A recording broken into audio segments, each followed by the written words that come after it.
It is adorable. Mm. We're live to Alex talking about how much he loves his cat.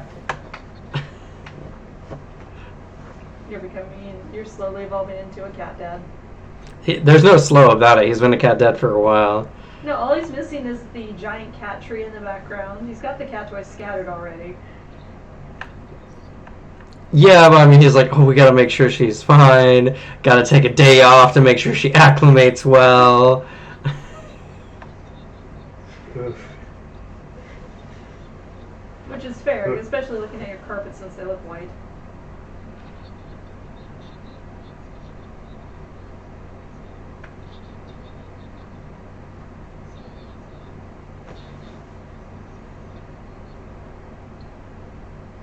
Oof. And then suddenly they just went and completely demolished the identity of this hard ass you've been crafting.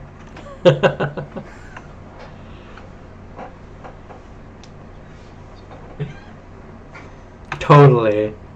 All that image. I don't know why, but I can see you cosplaying as one of those bikers that are like holding their tiny dog, trying to look as tough as possible.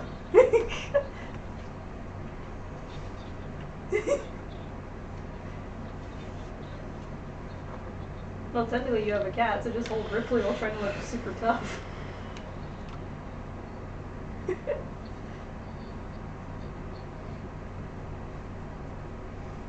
Gotta get you a jacket with studs on it.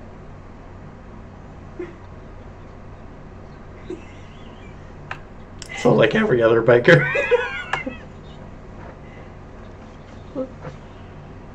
I think you So I get aviator sunglasses. I think you could pull off like the lumberjack extra that gets his ass kicked by the main hero.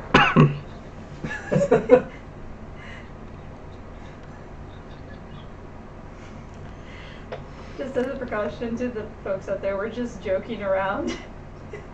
No, we're all 100% serious all the time on this channel. Fuck Alex.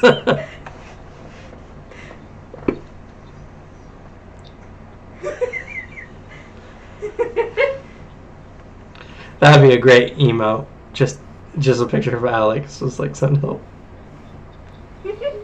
Send help.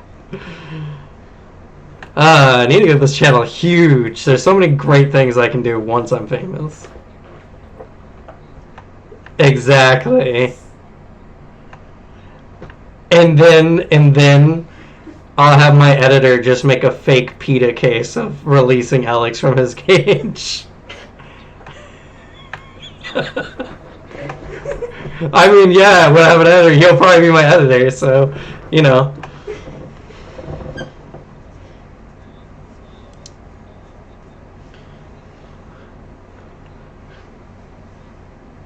This day in the history, Alex was finally released from his cage. No longer will he be berated by his co-stars. One of the rotating boats is going to have no Alexes were harmed in the making of this stream or something.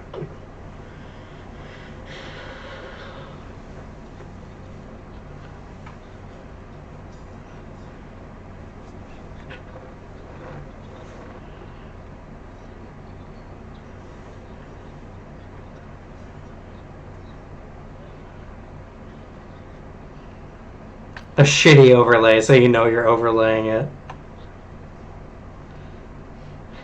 No, even better. It's like a 5-minute video of just all the times we're just being terrible to you, and then this like the last like 30 seconds is just you being an asshole. Yeah, that'd be totally a tough one. That never fucking happens. He's like, damn. And then I like justification. We treat Alex like this to keep him in check.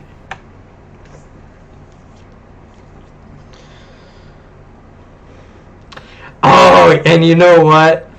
And we're just like, we put you back in the cage and we just throw spaghetti at you. Just For the content.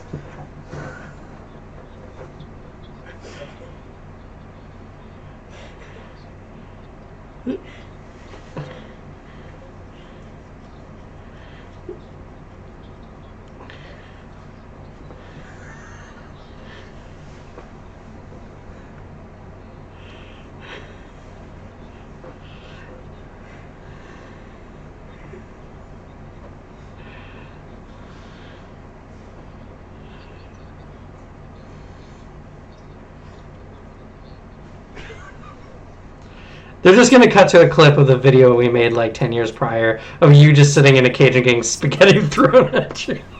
How do you stay so humble? Oh, second 4. Why are you including me in this? I haven't been mean to you whatsoever. I can't be mean. I struggle with that. I can play an asshole patella, but that's about it. I can't be mean personally.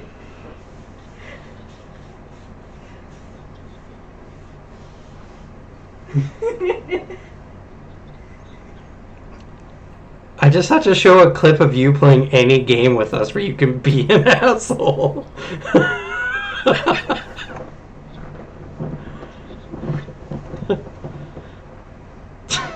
Anyway, before this derails any further off the track than we've gone, that is fair.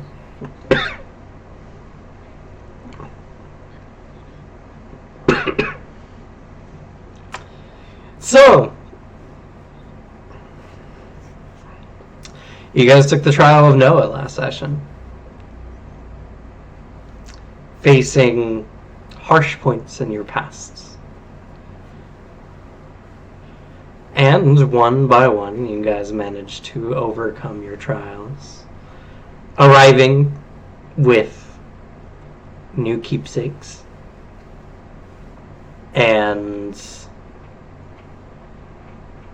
a new perspective on your journey. And last week, we got to dive into Sebastian's backstory a bit.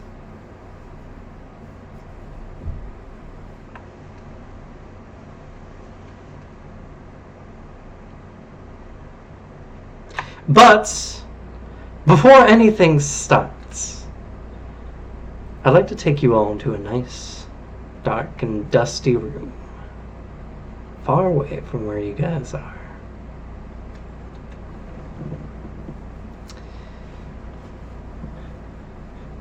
In this dusty basement, a door opens. A faint ray of light shoots in, illuminating the amount of dust in the air. And two sets of footsteps begin trekking their way down the steps.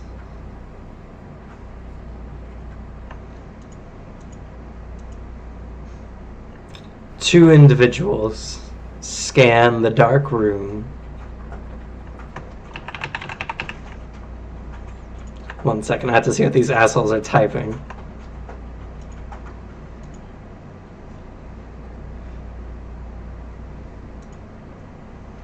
Oh, it's not something that I know. I was...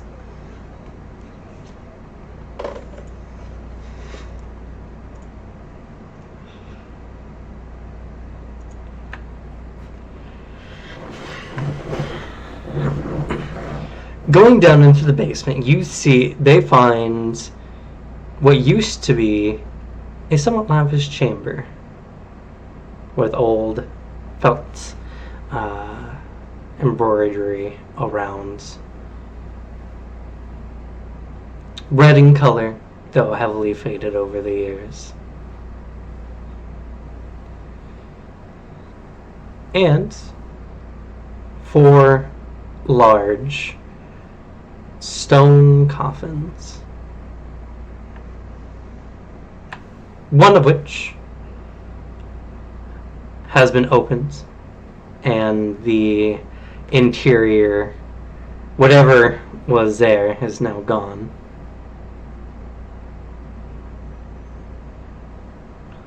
One of the 2 men speak.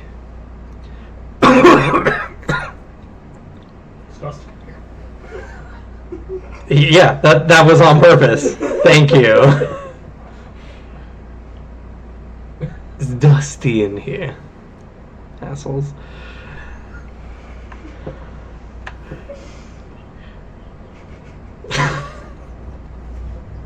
I'm trying to set a scene, damn it.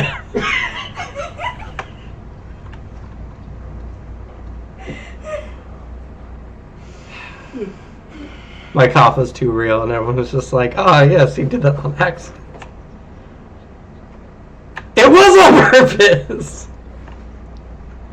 Us being being assholes was just funny.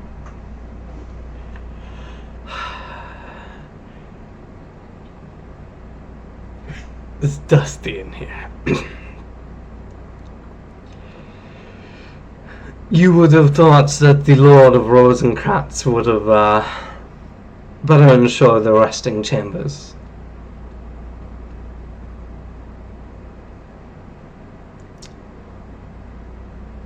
Well, it does not matter. The young lord is gone, and the Sir Barnes are still in their torpor. Once we deal with Lord Rosencrantz himself, the Amoros family will take their rightful place as the head of the city.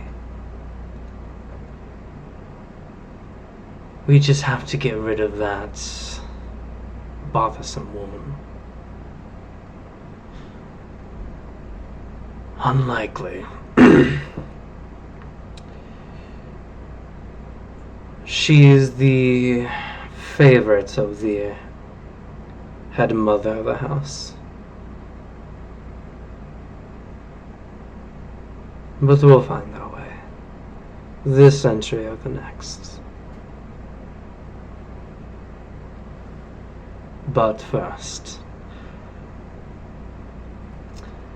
they come up to the largest and most decorated of the stone coffins.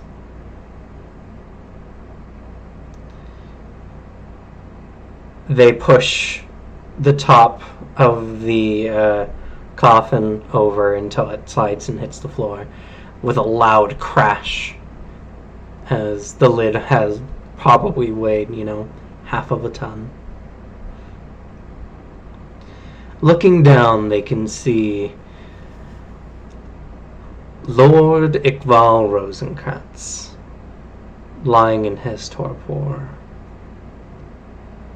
It's a tall, gaunt individual, though this torpor doesn't seem to have done overly much beyond his normally ragged appearance compared to other Vitelli.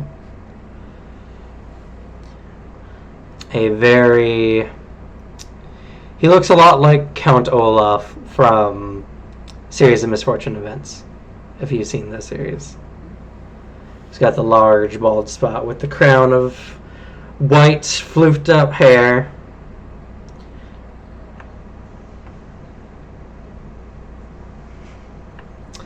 Apparently. Somewhat big, pointed nose and sharper features. And they look down over the individual. Like, did you bring the weapon? Sure. One of them reaches into a bag, pulls out a interesting looking dagger, turning and stopping. Why are you crying? The other individual. What do you mean? He puts a hand up to his face. Tears of blood streaming down the side of his face.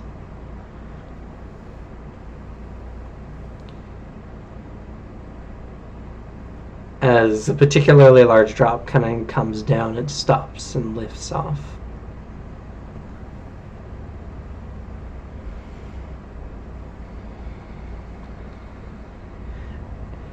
The two Vitello men look to each other confused. The other one starts to cry as well, and blood starts to seep from his nose and various orifices.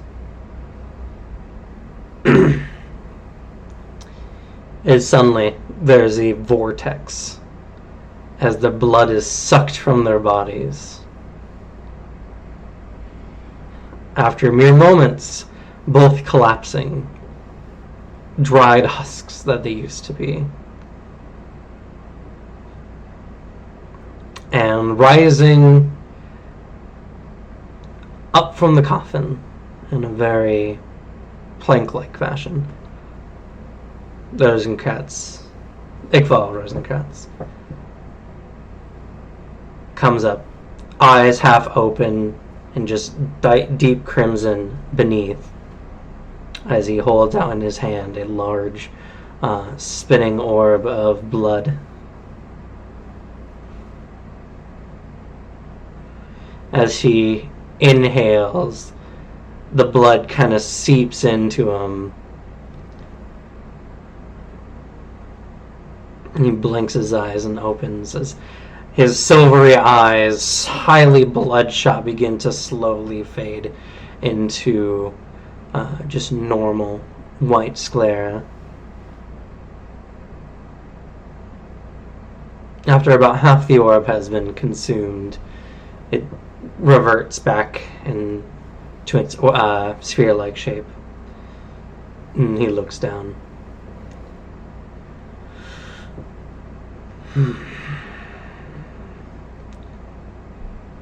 At least they left enough blood for me and my family. As he looks to the other two coffins, and his eyes kind of fall upon the third, which is already opened. His expression does not change much, but he notices something peculiar. Walking over to one of the coffins, he sees that atop it, some dark chains have been placed. And centered on one has a luminescent, glowing rose.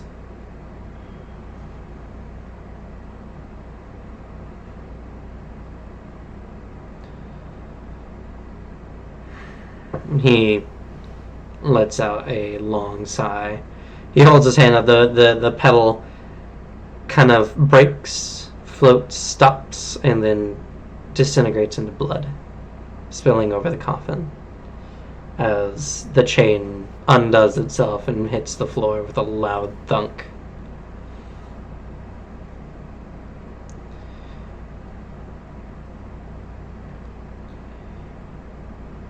With a simple gesture of the hand, the heavy, half-ton lid slides off to the side. And there is a young Vitella girl. Long, red hair.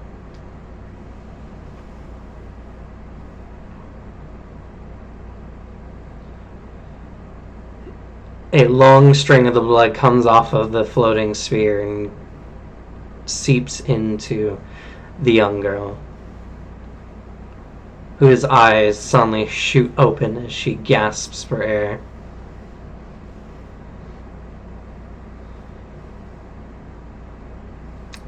Iqbal takes a knee next to the girl, who is trying to get herself composed. Reaches out and gently runs his hands through her hair and pats her head. Imalia, tell me what happened to you. And we cut back to the prison of Noah.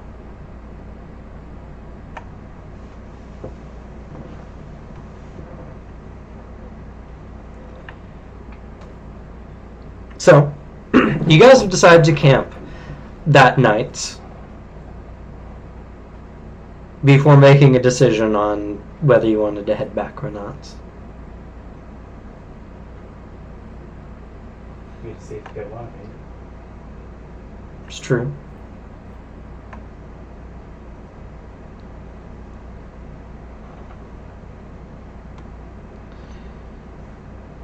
So you camp. And after a few hours, finally, a mist of darkness comes from that room. And shortly after, the large, bulky frame of Kitwana appears. as he comes crashing down to his knees, looking exhausted from his trial.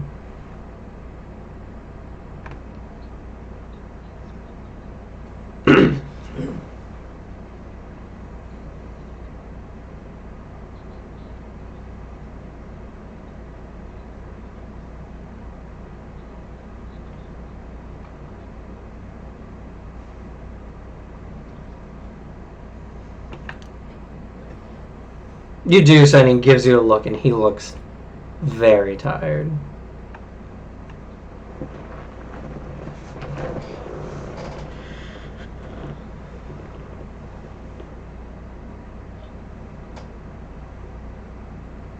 It's very slow at first. It takes a few moments to kind of gather his situation before he eventually steps up, slapping of his feet on the hard stone. There he is. Glad to see you in one piece.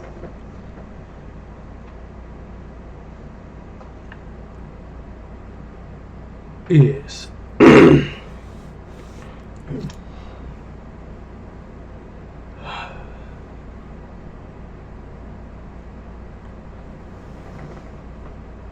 Kitwana has been to a place.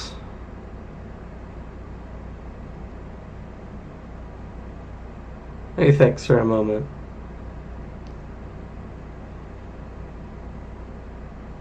Has been to a place I haven't been since being a child.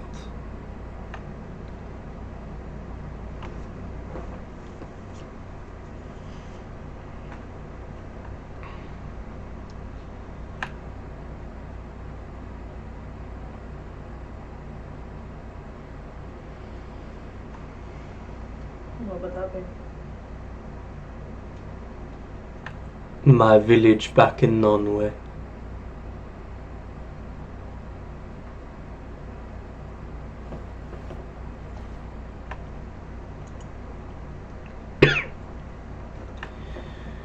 My world was slowly being swallowed by darkness.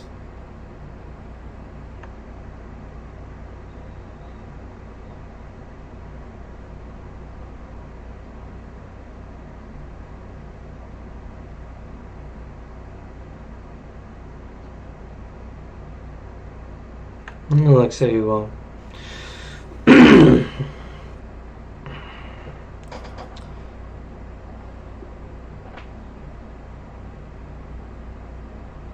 I need to go get my Adonai.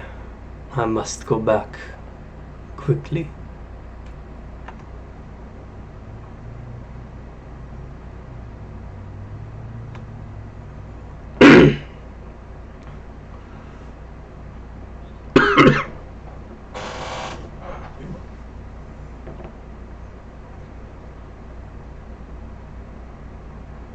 I would rather not have to go through something similar to that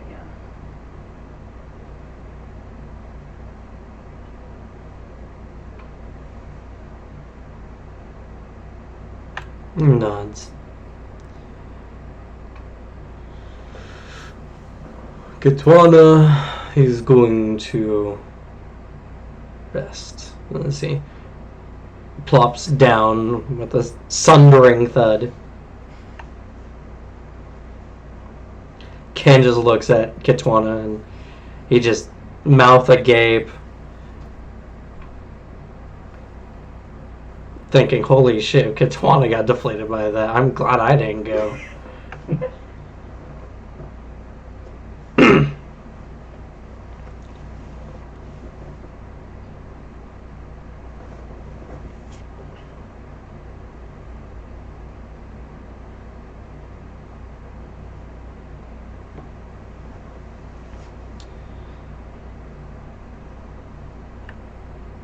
And with that, you guys rest.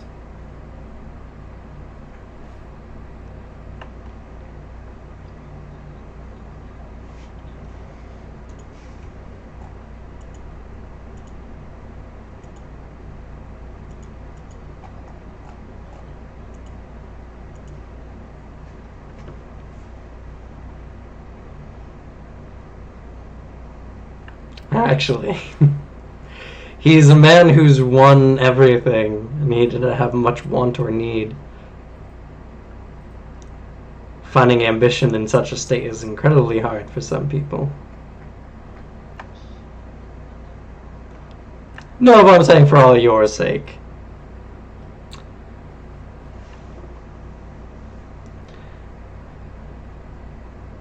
But with that, morning comes around. And I think the general group consensus is that you guys are good for now.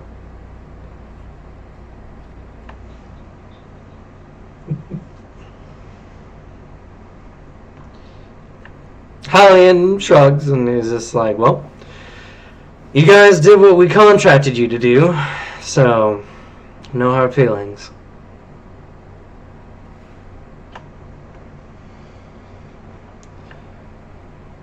We'll make our way out of here. It'll take some time, though. I look forward to the next time that we come here and a year from now, yes?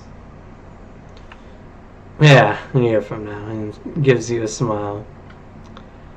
Though you guys are always free to come back and delve into the prison, I'm sure the lady will not mind. If we wanted to, would we just contact you or the household? You would contact Illumina.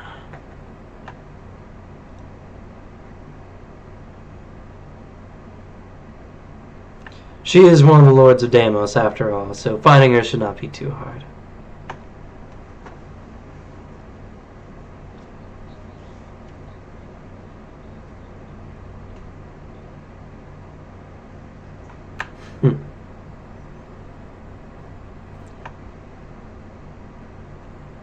And shrugs.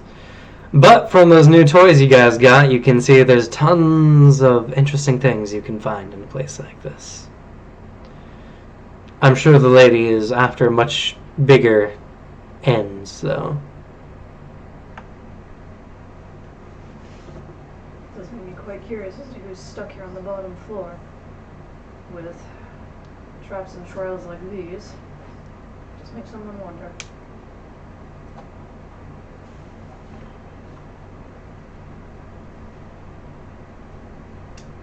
He shrugs. I don't know. Only the lady seems to know what's at the bottom of this place.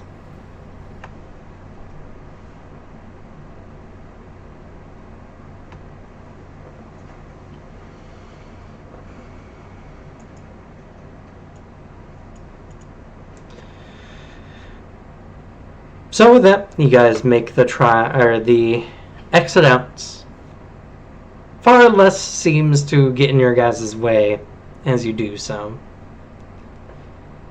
It seems that while some things do indeed seem to spontaneously reappear after so much time, 10 days, or at least, however many days since you were last on said floor, does not seem to be enough for everything to come back.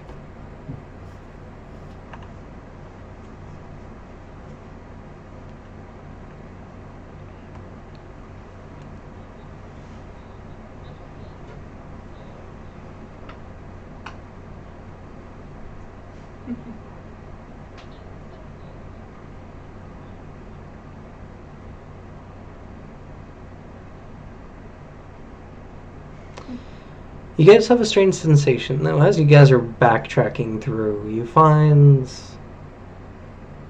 mentally you can clearly trace back your way to the bridge. You get a good sense of the place.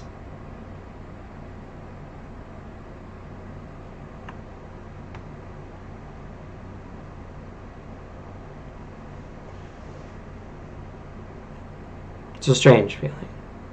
Not only that, but when you stare off into the abyss, you feel a slight pulling sensation, as if you were in a light current, pulling you down towards the base of whatever this place is.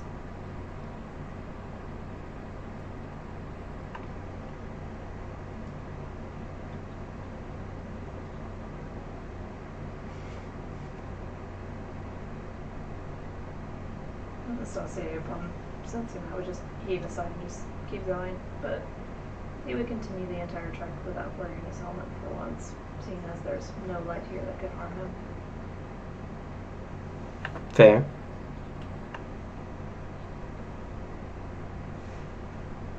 You have no idea. I hate having to wear this damn thing.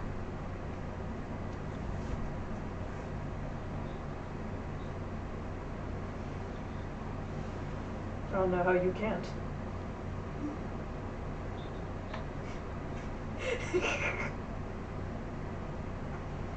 True. It's just an unusual thought walking around without protection when I'm used to wearing it.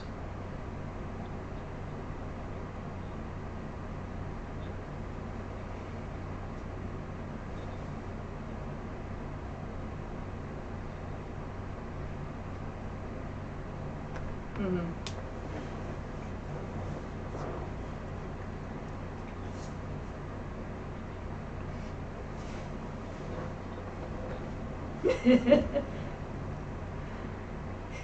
And you aren't, as he points to all of your baubles.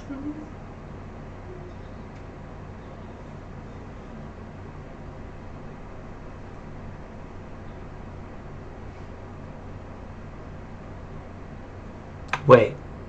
Anastasia is not human? Anastasia just opens up his mouth to reveal his fangs. It really took you this long?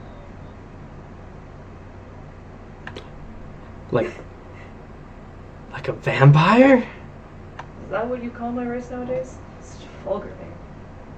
Ken looks aghast.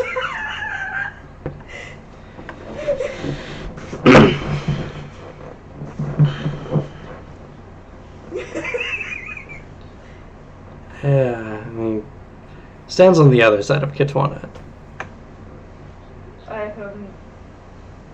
I have no interest in your blood. Besides, our benefactor has been more than happy to supply me with all I need. Oh, that's good. Ken just stares down, thinking the implications of that statement. Besides, I'm worried that if I did drink your blood, it would set me on fire. Why?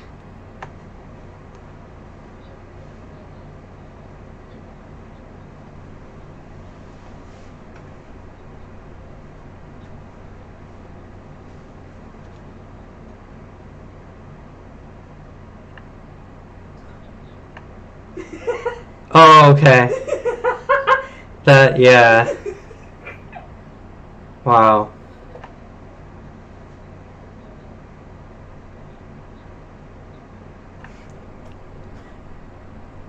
Though drinking blood does have its complications. I can't eat food like you guys normally do. And it's unfortunate. It is. Especially when I see how much you all enjoy it, and then all it tastes to me is ash. When I know it's not. That does sound terrible.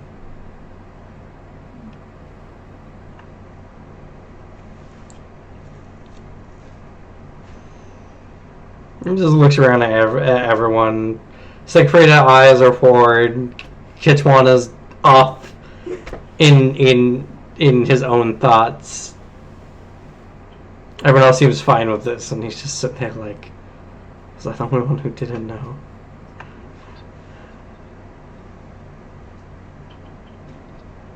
He becomes incredibly crestfallen. In all fairness, it took you two having me knocked out to figure it out for me.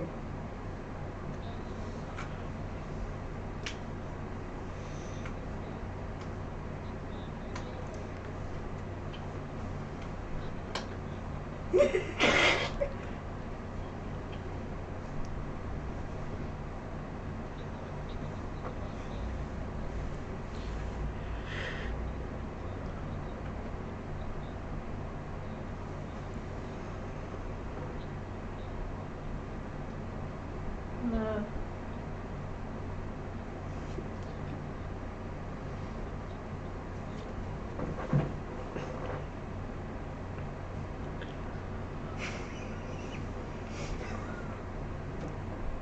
Well, you know. That stuff I'm used to, at least. If you have any questions about my race, I can try to answer them as best as I can. If you have the curiosity. I've already satiated their curiosity for now. Is it true that you guys hate garlic? I personally can't taste it, so I don't see the appeal. I think one vampire in history was allergic to it, and that's where it started. What about crosses? It depends on the cross.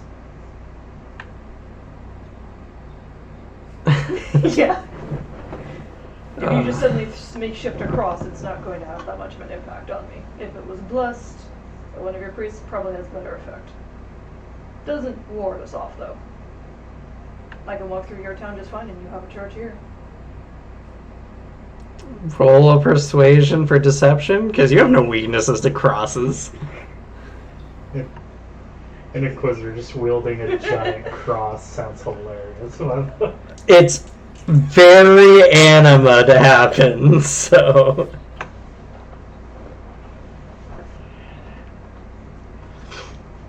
Try again. Try again. He has a cross that is multiple guns. That was a persuasion? Persuasion. That is a 145. Ken believes you. He's like, oh, okay.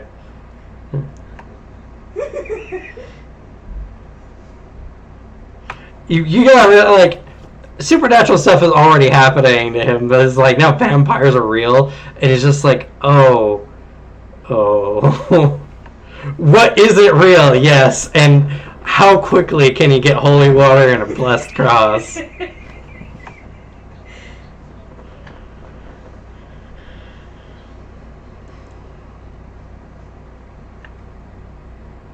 Yeah. The ones I know of. Oh. Yeah, a strange event happened where it kind of goes into explaining how Vitella fall into a torpor state at the end of their life, and the event caused everyone, even young Vitella, to suddenly fall into it out of nowhere with no cause for it, and it was the weirdest event possible. And so far, he only knows of one other vampire that's awake right now. He's like, wow, that's crazy. I wonder what happened. No idea. It's hard to comprehend because none of us know if it's permanent, and some of us were just lucky.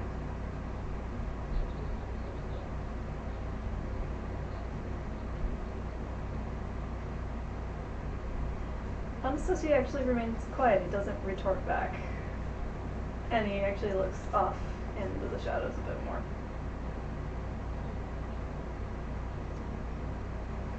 Not true, but you don't get a fun retort from Anastasia to throw back at him either.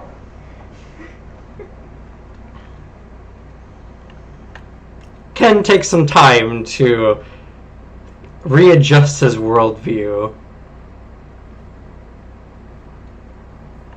It's key stuff makes sense. It's all about the body and stuff, and like everything he's seen people do makes at least sense to him in some fashion. Supernatural things like blessing of a cross, it has some very different implications on how the world works, and he doesn't know what that means, and he also now realizes there's a bunch of vampires who are sleeping out there right now, who could come awake at any moment and take over the world.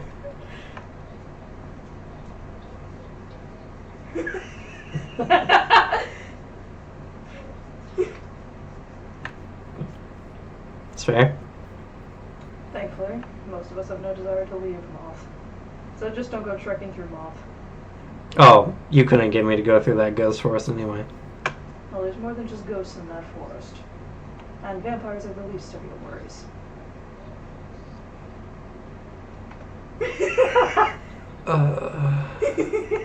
Ken looks a lot less sure about it than you do.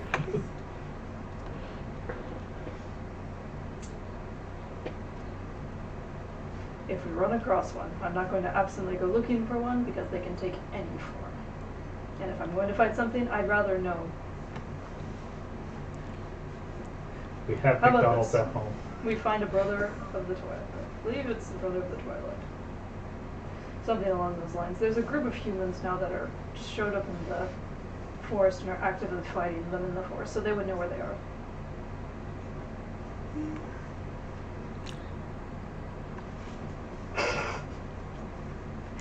Forget the whole Rosencrantz event. We're just gonna go on a demon hunt.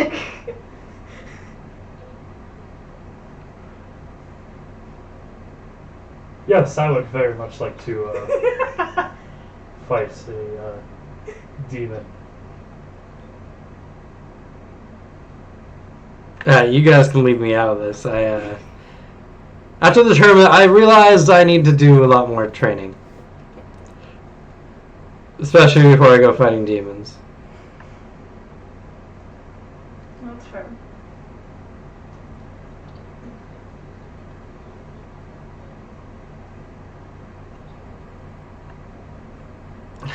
Yeah. I look forward to for our rematch. Yeah.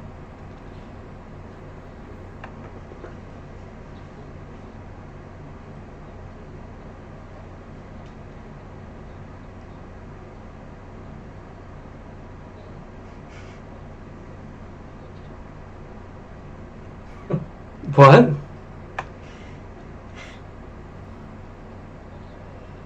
Oh, yeah. That's what you guys are talking about.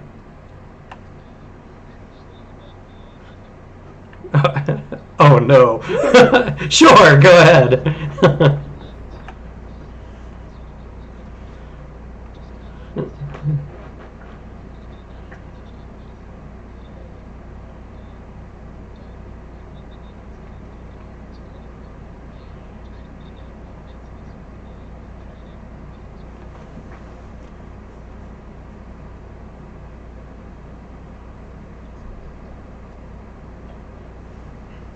Okay.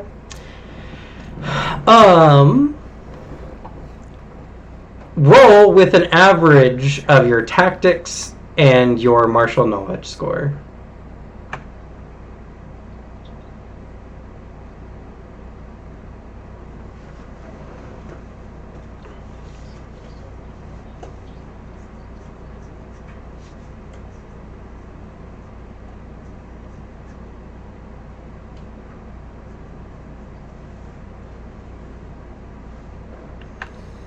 Okay. You get the general basics of his fighting style from what you've seen for the most part. Ken is a very highly offensive fighter.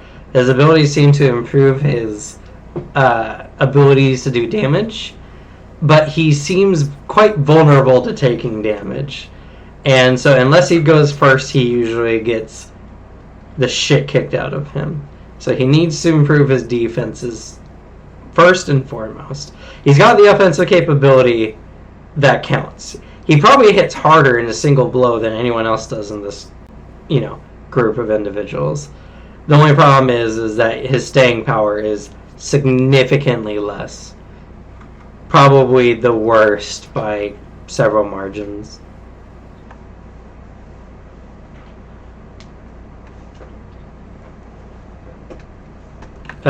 Yeah.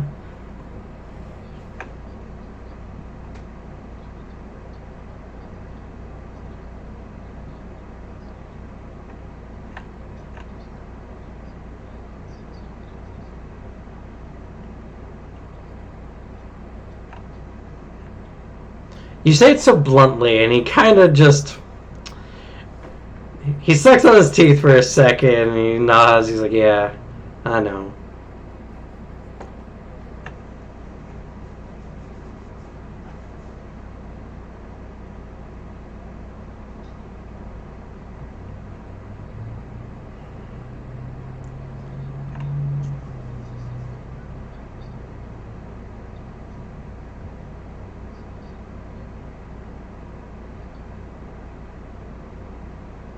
He nods. There's the urge to get defensive, but after getting his ass kicked so handily in the tournament so many times, he doesn't have enough pride left to retort. So he's just like, yeah, no. And he kind of takes it a little hard.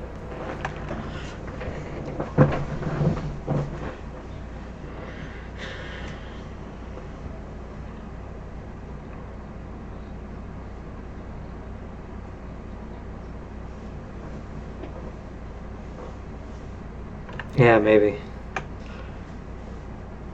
He seems very not on the responsive side. I mean, anyone who's been like overly criticized is just like, yes, yeah, maybe I'll do that.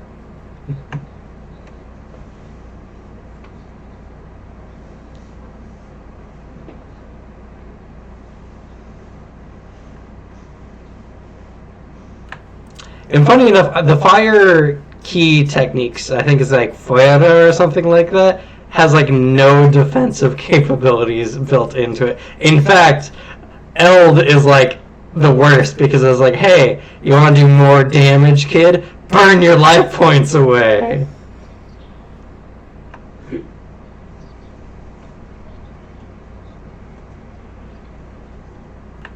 He hits hard though.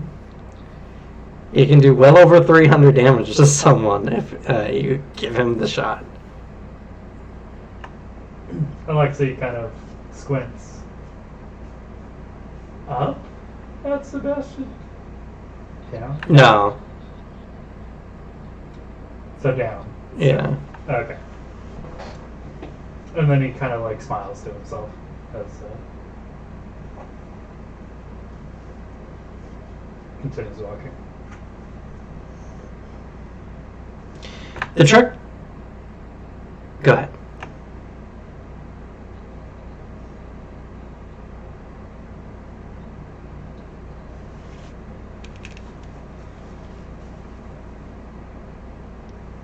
Not in the same sense. It's light itself.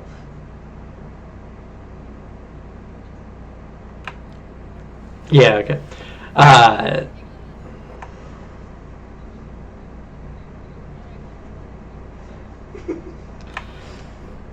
It takes about 10 days back to the surface, and after nearly a month underground, you guys finally breached the surface. Is it daytime? It is daytime. Oh, it's back on. There's definitely a very heavy squint and like hand covering the eyes as they start making their way out.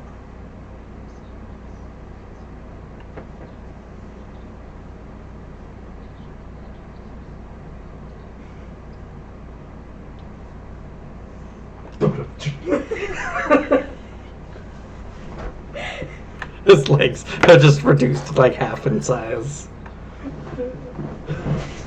I'm not reducing your training rate.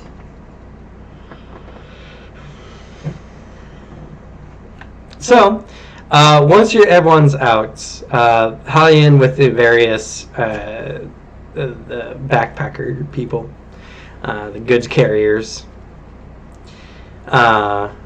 says, well,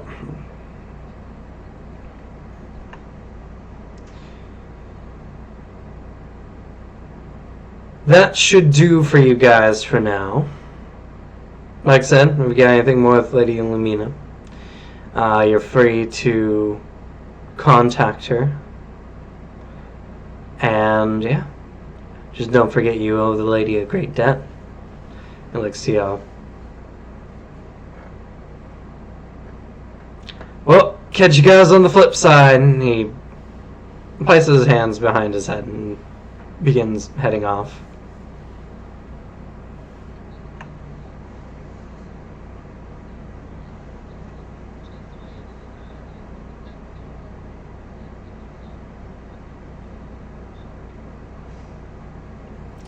Katwana goes over and like grabs Hellion by the shoulder and he's just like, I need to speak with her. And he's just like, okay, man. And pulls her shoulder away. It's like, you can talk to her. We'll get you and your dinosaur back. Or at least we'll let you try. Kitwana looks like he's about to retort, but doesn't. He just nods solemnly.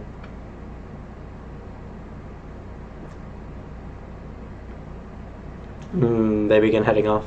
Ken's like, well, I'm heading back to Phaon. We might see each other again. Can't wait to see what you come up with in the time we don't see each other. Yeah.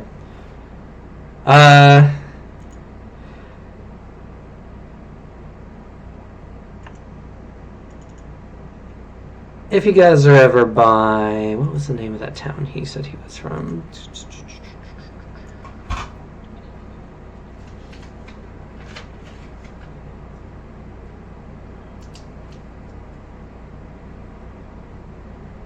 Bum, bum, bum, bum. Where is... Bum, bum, bum, bum, bum. It's just outside of a certain city. I think I'm too far in the book. Oh, that was it.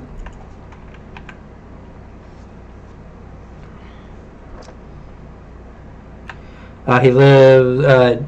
you guys are ever near Marcutius? Let me know.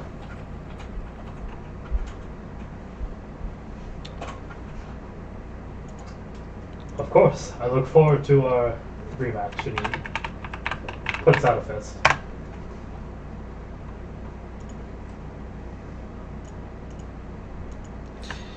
If you catch up to Kitwana and ask him, he just turns.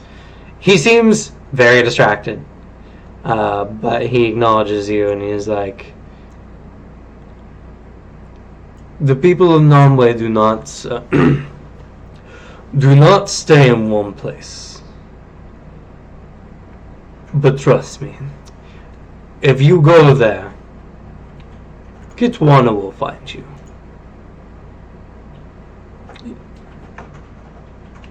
You are, how they say, hard to miss.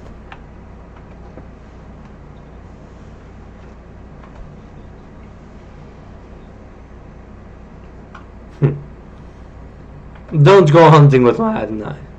But we can fight something big.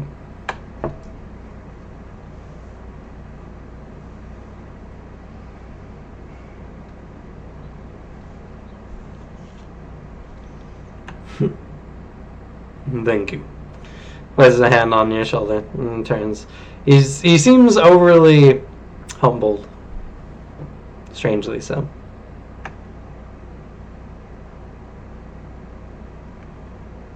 It's from there. Everyone parts their way. Siegfried doesn't really say anything to anyone. Just heads off.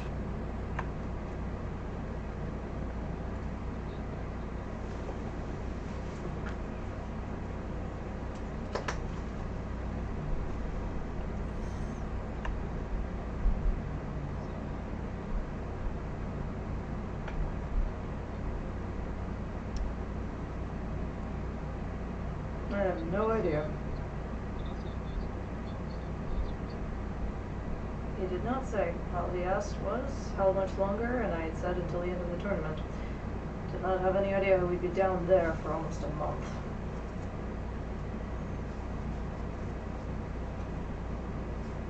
Only thing I can guess is maybe our gracious benefactor might know something. She obviously was able to activate the door. Maybe she knows how the way to get a hold of him. Oh no. No one's been able to hear Anastasia this whole time. Oh, I guess that means you.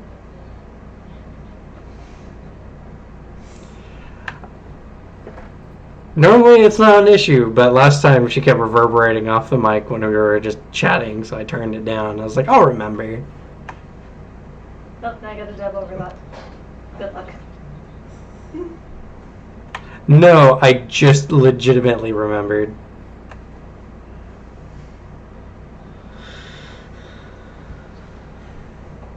I mean, most of it you can get context clues of what's being talked about by what's being said. Well, then you should have said something.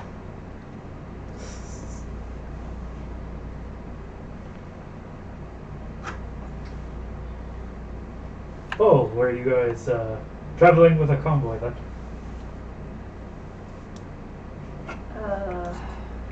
I'm not sure that's how we would put it.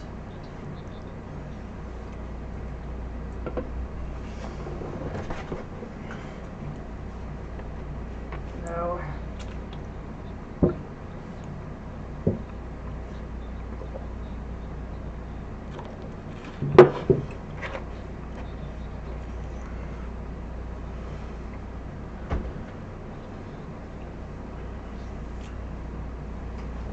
Kind of looks over all of you with a discerning eye.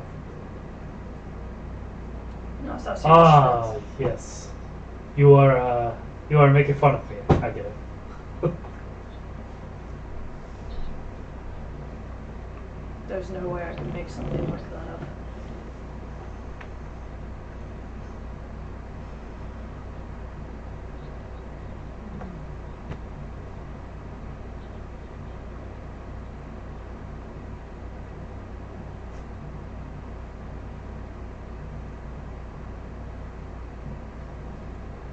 I guess I will have to believe you if I see it.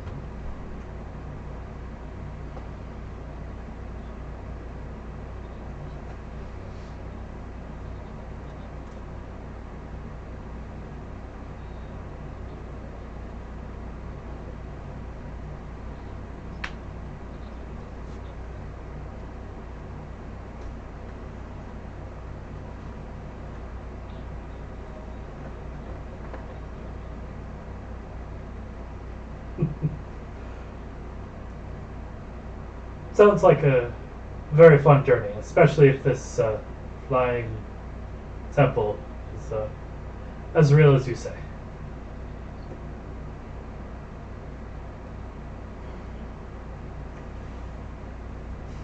Well, if we're going to do that, we have to at least find a way to get a hold of him.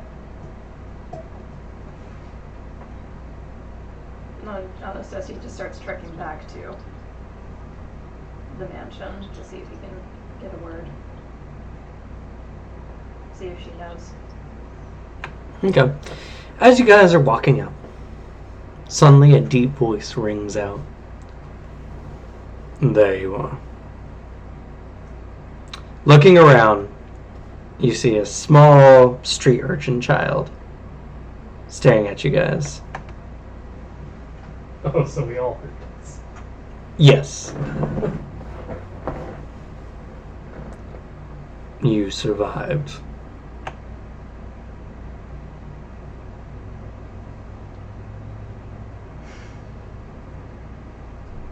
Leans into Sebastian. Do you know this child?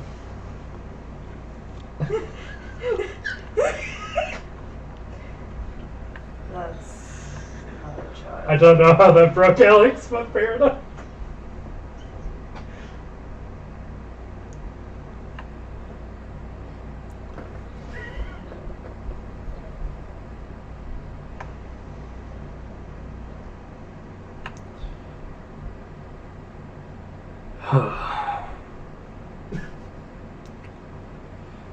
You all appear to be stronger. And you got some new equipment.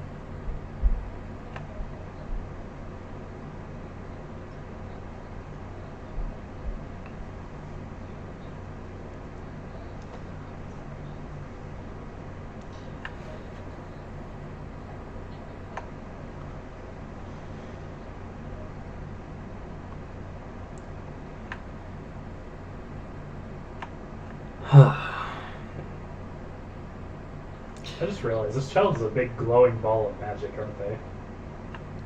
No, No? no. His magic appraisal is super high. He can hide his magic really well.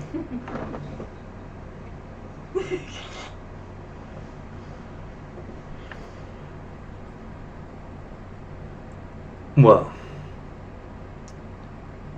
it took some time, but I've found that there's a peculiarity with people who do well with people in the tournaments. And that many of them seem to disappear in that old church.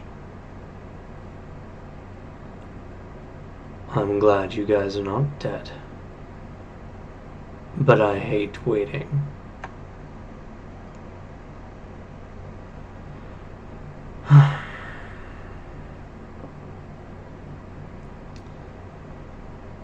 Now we have to hurry back to the temple. We'll need to head back to the peak of the world to recharge.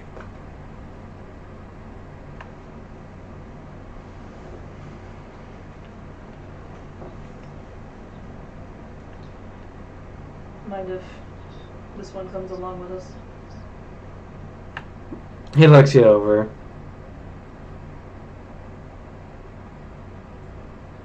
She's kind of squinting at this child. If you insist.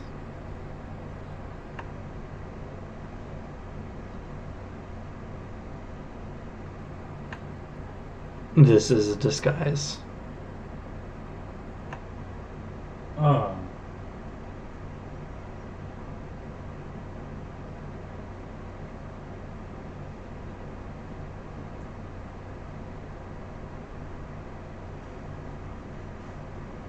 It is nice to meet you, Owen. I am Alexa.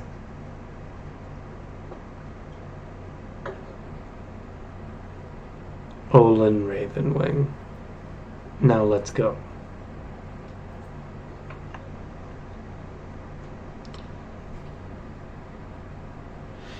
So you followed this small child into an alleyway.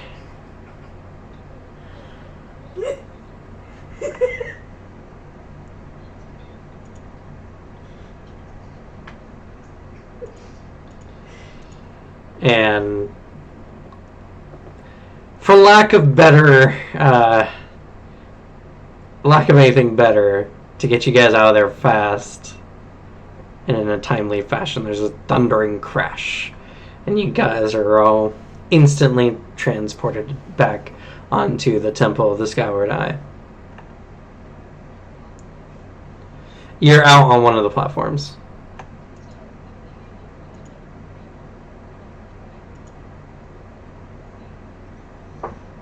Please say we're landed. That would be so great.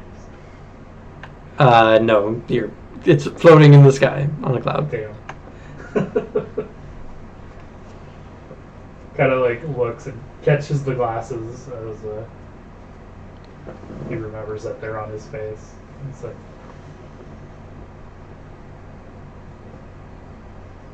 oh.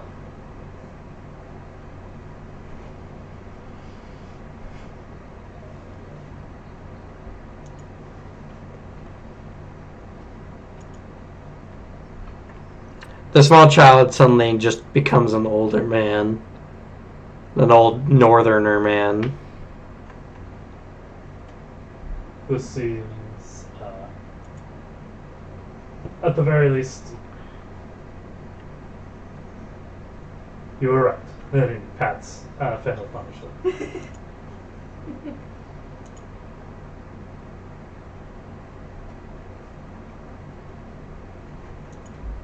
Oh yeah, might want to tell him about the kitchen while we're here. Yeah.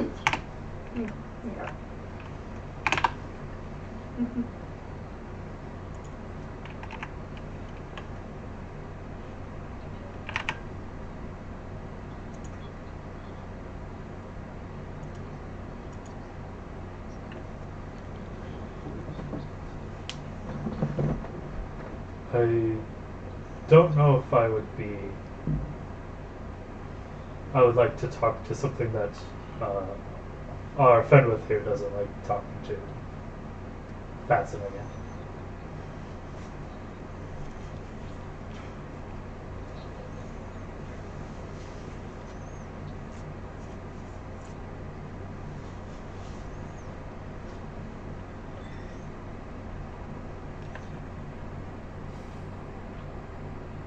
Without saying much, Olin just heads into the temple and prepares to set you guys on course.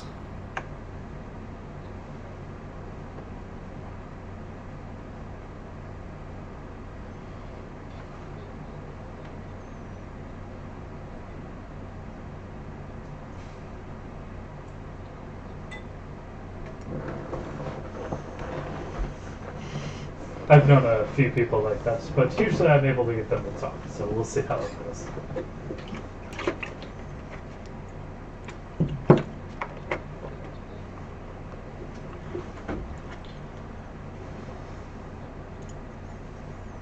He follows.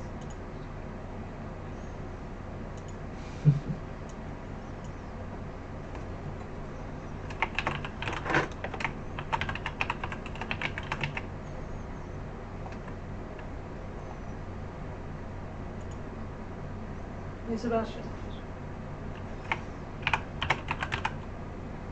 Did you want to spar to see if we can come up with some more tactics for some new abilities?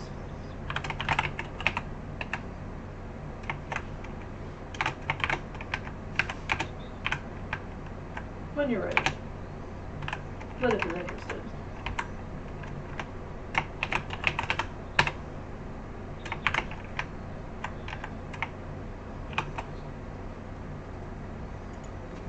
Mitch is fast. Yeah. Yeah, she is.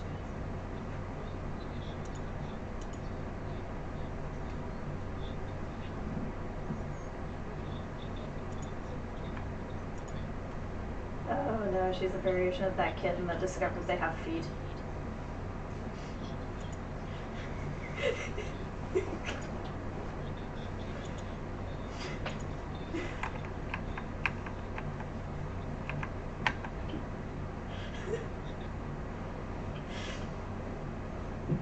We may have to ask that to be an emote on the channel.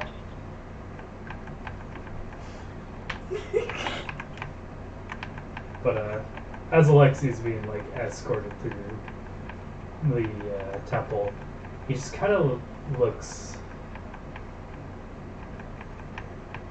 out of place for a lot of it. Like just suddenly that there's a bunch of trees inside of a castle, which is a very weird prospect. Just the individual electronic things that she doesn't understand at all.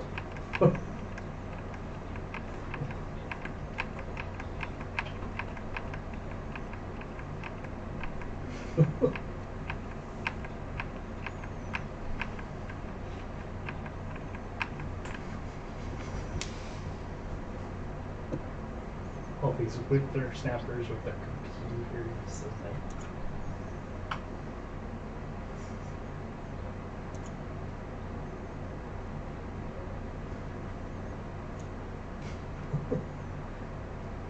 kids with their flint and steel. Back in my day, we used to use sticks. Like,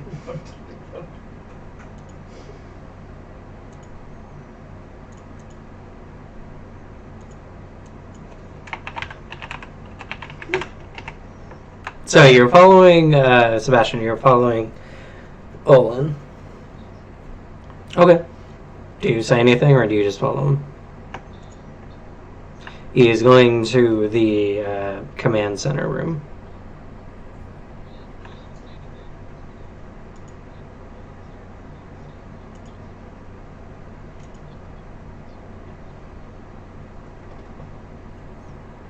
Depends on the request.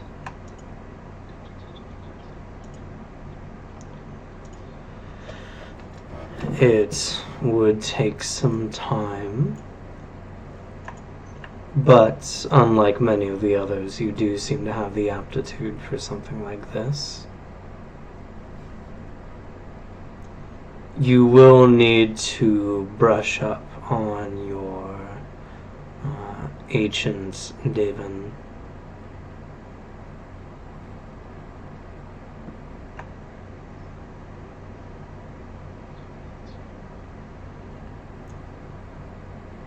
Well, there's no point if you can't read any of the texts.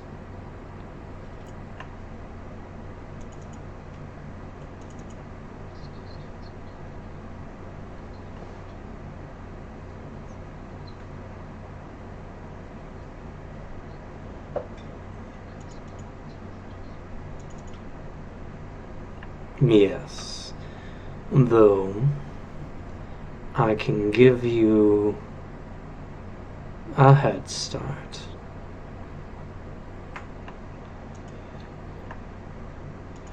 He motions, and a rune kind of appears, and he lays it on your head, and it, you feel this sensation kind of wash over you as your mind expands.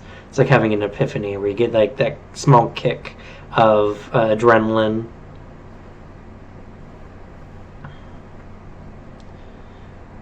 You should be able to understand the language mostly. So, go over the lessons. While the magic is in place, you will understand the writing but recognize the difference in the symbols. The rest is up to you.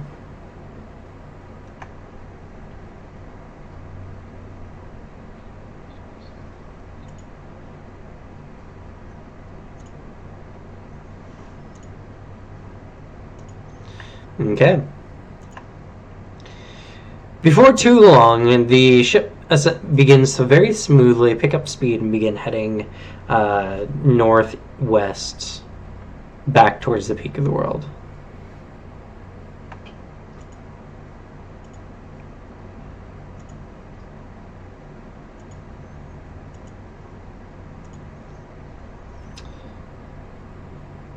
It's a very smooth ride, and as you guys are going, eventually you guys watch as the sun begins to set down over the horizon.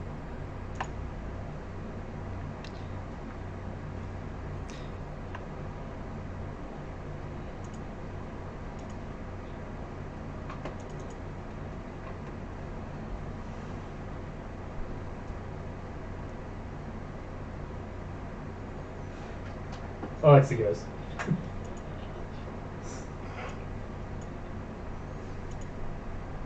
That's how we go, but he's more like leaning on one of the pillars further back, out of safety.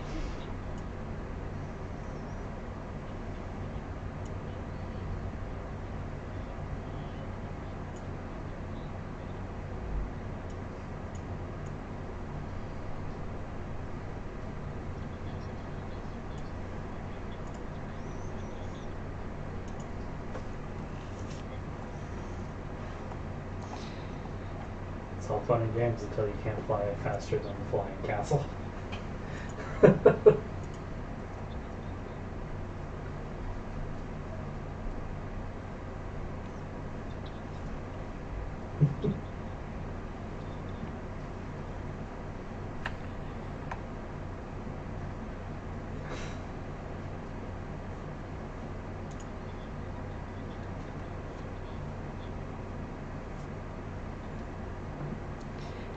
As you guys are chillaxing, the sun has set, and it's a very nice view. Anastasia, a voice comes into your minds.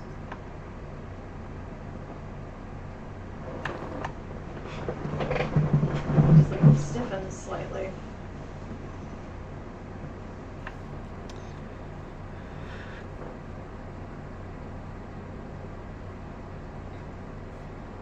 This is Amadeus Crow.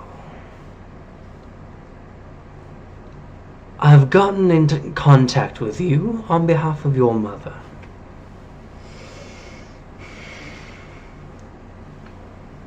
She and the rest of your family would like you back home. Immediately.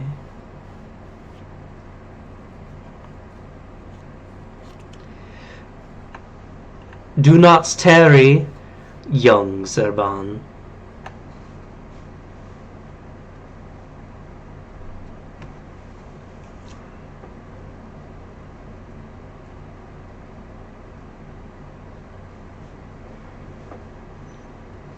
He doesn't reply or anything, he just shakes his head. Once the sun is fully set, he takes off his helmet and he looks a little shaken.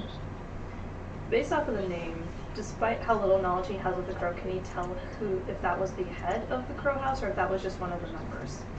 You don't know? You've never met with the crows? Wasn't sure if he had basic knowledge, at least who the head was. Okay.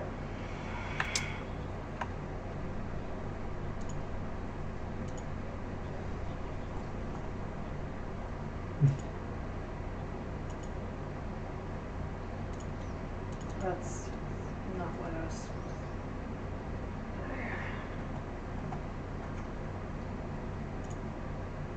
They appear to have a headache. Excuse me, and he just walks off.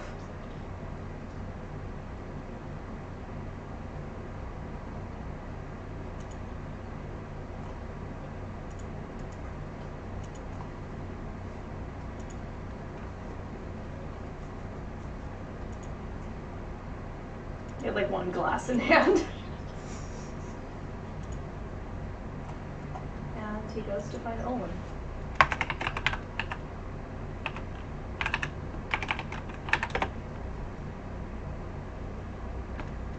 Sorry, trying to remember how to spell Amadeus.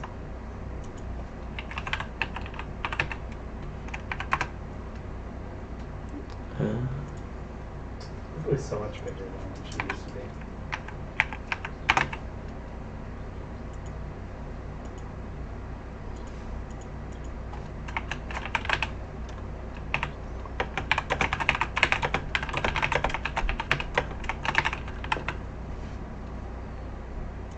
Best part is you can compare her between episodes of like the first episode she appeared in. It's true. So you go and find Olin, who's currently monitoring various things on the ship. Owen, I have a question. You may ask. Is it possible for this ship to reach, at the very least, the borders of the Moth? Well, we do have a week to get back to the station. So, yes. We could, depending on what you would like to do there. I still need to make a decision, but in the end, it'd probably be a drop-off more than anything. There is someone back home has requested me back, and I am still in the process of deciding if I need to. I just need to know if it's possible. If you're asking if it's possible, it is. Thank you. I will try to have an answer for you soon.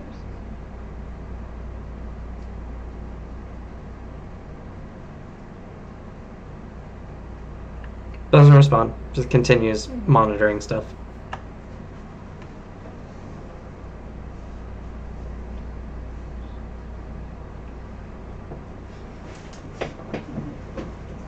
Says he would eventually return to the group, but he doesn't actively join you guys like he did before. If anything, he picks a spot much further away and he just sits there with like his hands in his hair. Still looking pretty shaken up.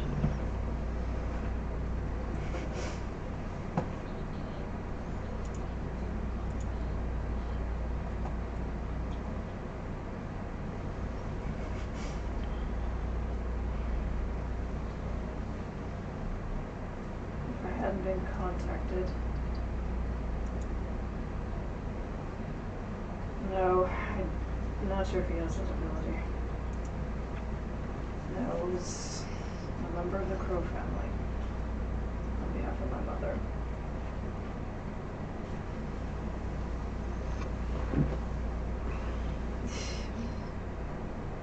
They want me to go back home.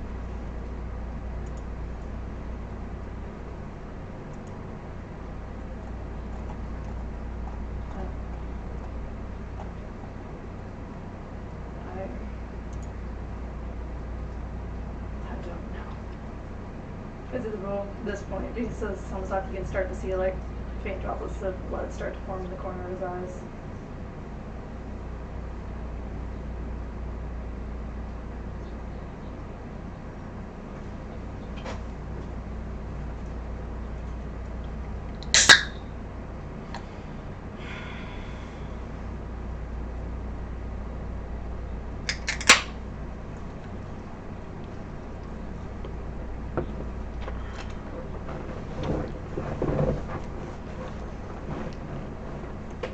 they probably wouldn't. No.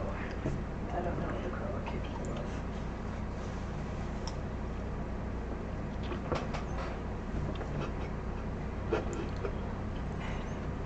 I don't know if I'm ready to go back. Then again, what I saw back in that damn prison reminded me of everything I did wrong.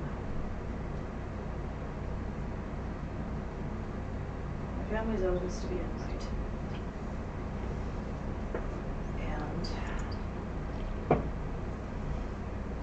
And instead of staying and protecting the city like I should have, I took the option and I ran. I felt like I was being stuck in a cage with nothing to do. Just waiting for something to happen. And I'm slightly terrified of going back to that.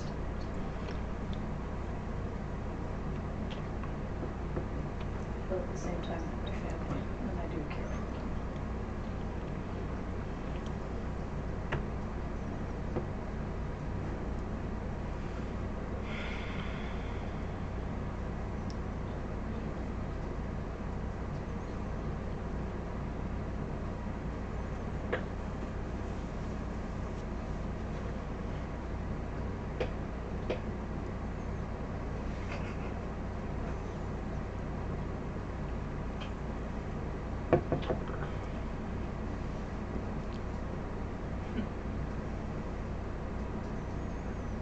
Thanks. I think I'm also terrified of having to face my mother. My brother I can handle, not my mother.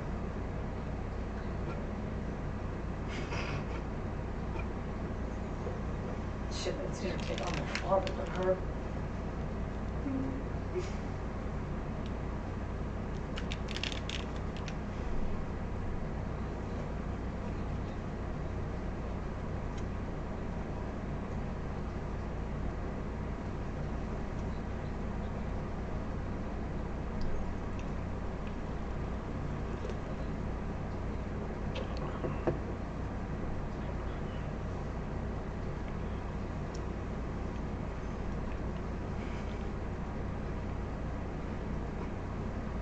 I was rather curious about that. Thanks for answering that one.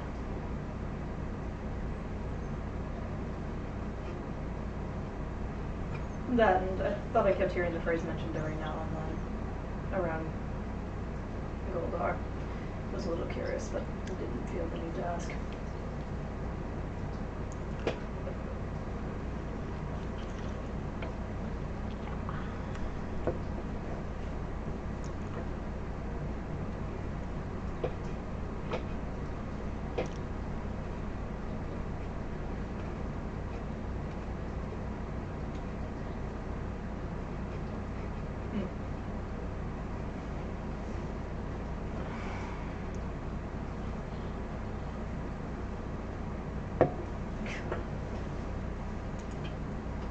If you're up for going with me, I'm sure I would appreciate the support. But God, is my old man hand in my ass. Like stands up from the railing.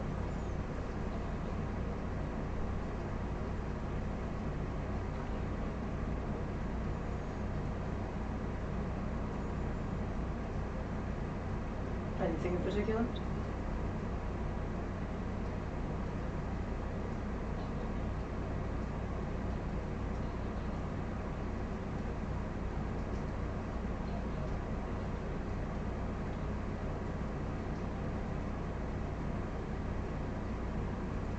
That seems fair. He accepts it.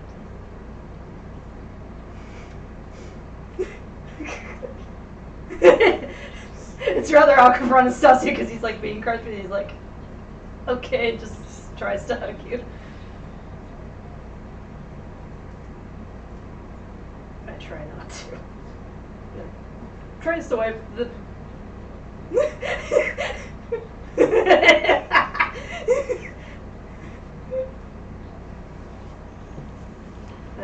Current's not good for Vitella. We're made of blood, so the more blood we lose, the more our skin is.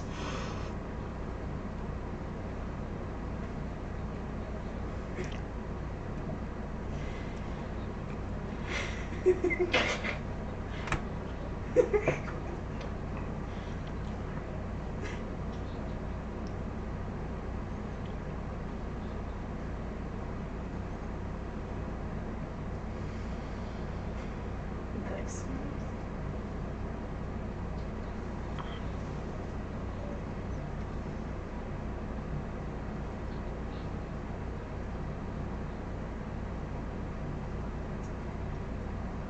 Which is fair.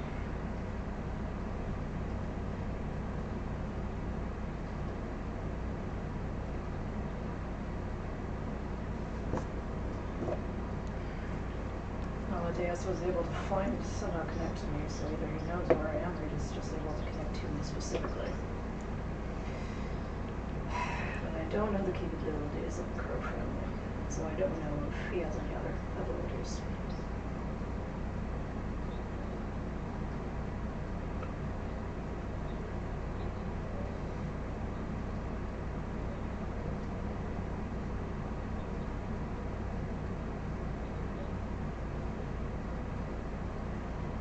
That might be a good idea.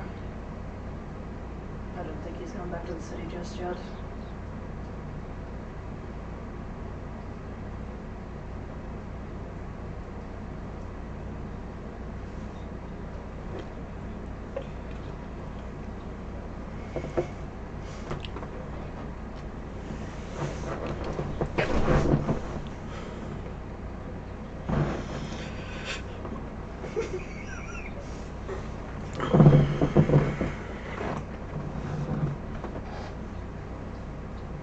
That's the conversation between Sebastian and Alexei. On Alexei, like, okay, fun, like, is he gonna eat anymore? He's gonna disappear if he doesn't continue eating. He's interrupted and quickly shifts over.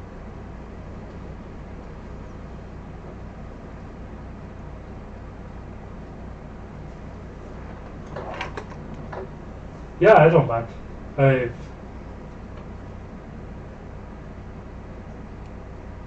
can't say I've ever talked to more than, well, points to Anastasia.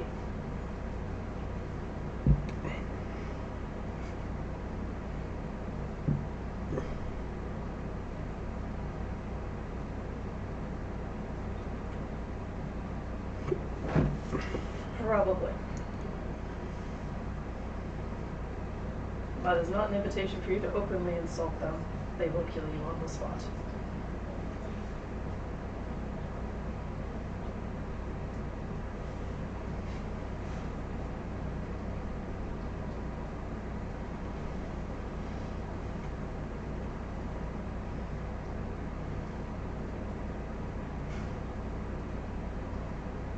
How about you, Sebastian?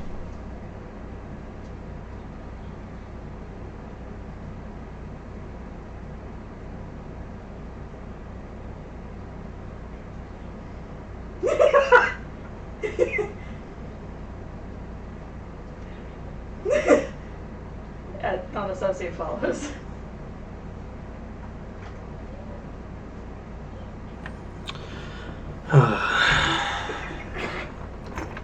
Yes.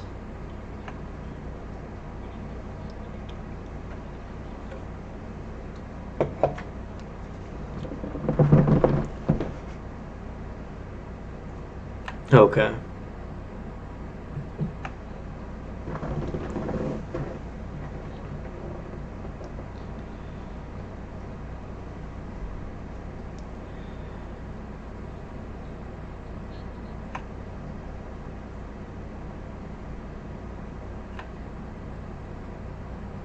Depends. Do you want my aid, or can you fend for yourselves?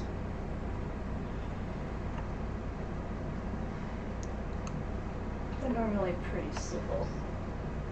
I think the most I would suffer is probably a verbal beatdown by my mother, maybe a physical beating if she has gotten so much of a temper at the time. Recharging the station takes a month.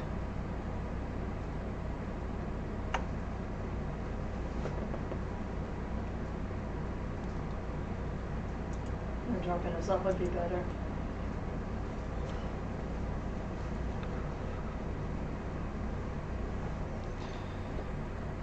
We have more than enough time to drop you off anywhere in Moth.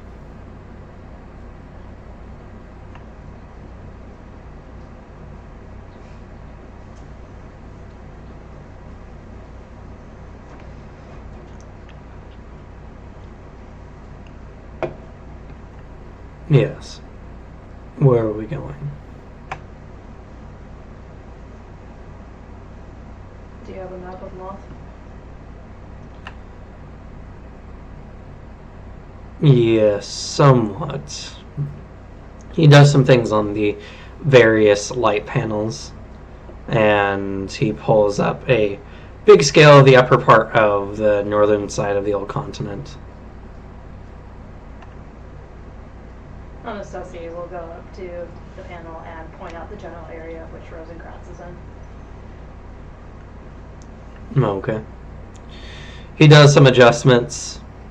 You see a little dotted line that kind of was pointing in one direction, kind of suddenly curve into another direction and go to where you guys are going. And looks it over. We'll be there tomorrow evening. Do you mind if I contact Radovan Rosencrantz? I do not mind. Give me a moment to prep everything for our change in destination first. Fair enough. It takes him a solid 20 minutes to set all the calibrations and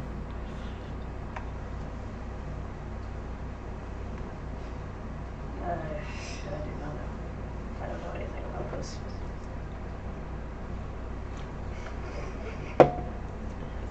the cameras are pretty baseline, like CCTV from the perspective of the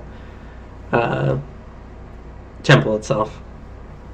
The other cameras were based on other stuff they had built in the Peak of the World, so. But after that, he comes over. He does the spell and places a hand on your shoulder, and he says, "You may speak."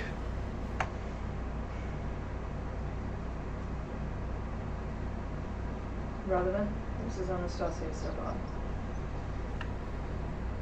Oh. Hello, cousin. How are you? Wish I could say for the better. I figure fair to warn you. I was just contacted by Amadeus Crow. Oh. I see. And apparently my mother is also awake. I don't know if anyone else is awake in the city.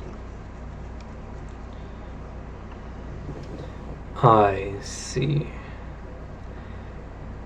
That's incredibly unlucky timing. I agree. Well, me and my companions are on our way to Rosencrantz as we speak. Okay. I should arrive in Rosencrantz in about a day or so.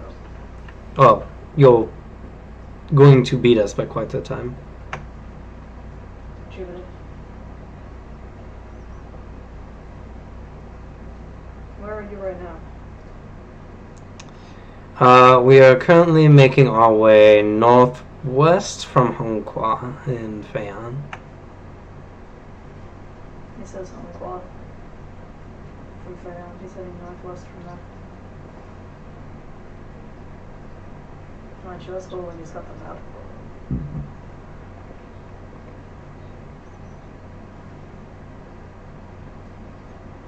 Do you know how far outside of Hongqua you are? A few days? A week? Not too long, about, let's see, we left shortly after we spoke last, so a couple weeks out, almost to the border of Moth. They're almost to the border of North. And he kind of uses the map to point it out for Fenwick to where they might be.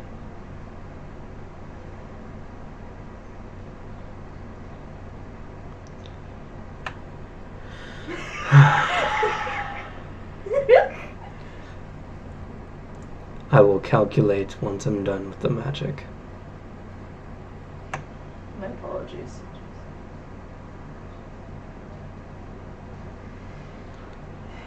Well, we have a way of faster transportation. If it can go that far, we might be able to pick you up and be a shorter distance for all of us.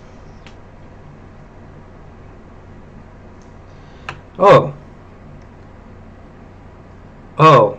Interesting. I guess you do know Olin Ravenwing, so I shouldn't be so surprised. Interesting. Yes. I think I could use some, Yes. You know what, cousin? Yes. I'd love to see you and your compatriots.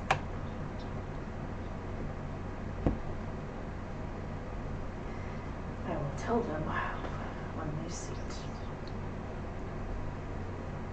Half the surprise is the suspense. I'm sorry? Sorry, talking to companion.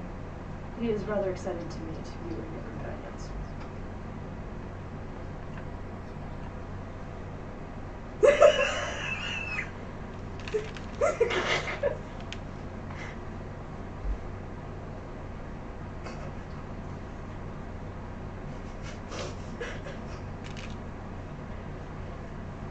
The goal is to pick them up, not give them a heart attack.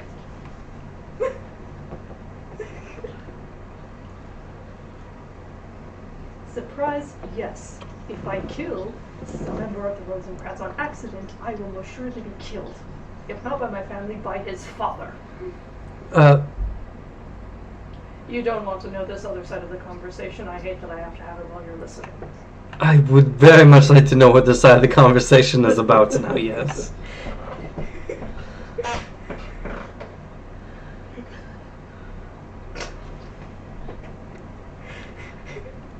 Maybe we should just meet up in Rosencrantz. Let's see if we can pick you up. If not, it would shorten your travel. Much less for you to deal with. Let them off border and you have a safe way of getting back in.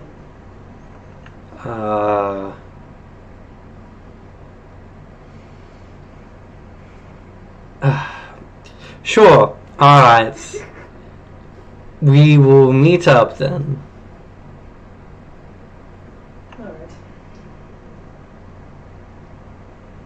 Any way to identify you and your group? You'll know us when you see us.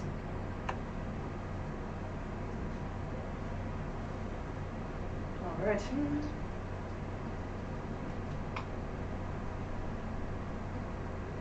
Any... My companions say until they meet you. Au revoir. He gestures to Lon and he's done talking. We still have that stone, right? And then it suddenly cut. What the stone are they talking about? Olin looks incredibly tired now. I'm so sorry to have to ask so much of you. It's what I'm here for.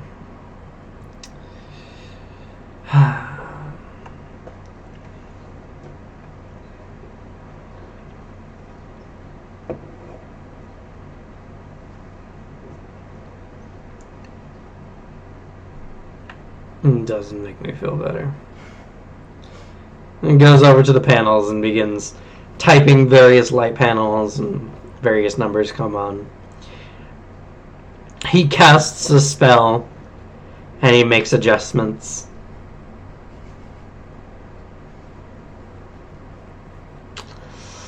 And then the ship slowly, you can feel, just slowly stops. And then slowly begins moving, like, in a very different direction than you guys were going a moment ago.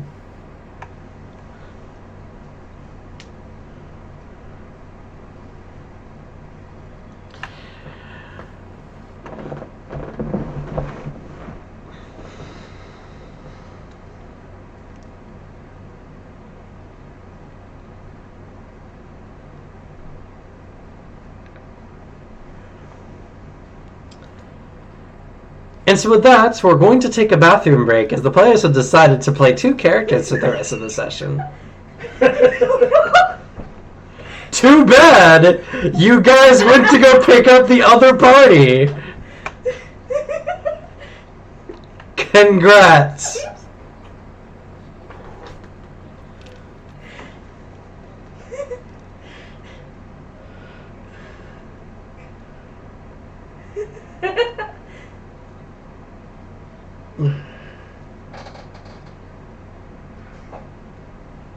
I was expecting Nolan to say no, in all honesty. It was the direction you guys wanted to take. If you didn't want to go there, you should have driven the ship that way. I've played 2 characters before, I'm fine. As of I'm used to it. So we're going to take a 10-minute break and let Alex... Ooh. Wait until you have your conversation with each other. It's interesting.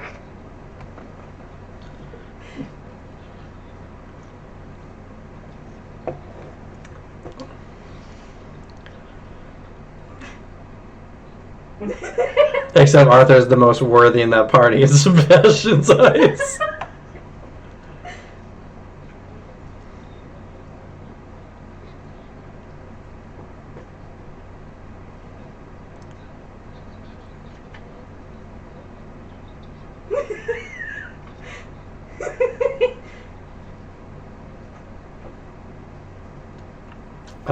You guys should be heard. Or Alex. That's weird. Wait. Alex is what? How long has this been a thing, Gray? Just now? Dear God. I just heard myself. You're also really, really loud, yeah. Yeah, I can hear Vale. Vale. I can't hear Alex though. I don't know what's going on. Your audio's all fucky. No, I can hear Alex as well. Yeah, okay. I think maybe we're all just like super quiet compared to Cameron, maybe. Yeah, I I would say so. Yeah, maybe. Between me and Cameron, we're actually much louder than Vale and Alex. Oh, okay. Might have been a temporary dip because of your internet or something. Either that or it's just the volume. Once I go to the bathroom, I'll log in and review the highlight. See if it's been just a prevailing thing. Hopefully not. Gray supposedly was here earlier when we were talking to them.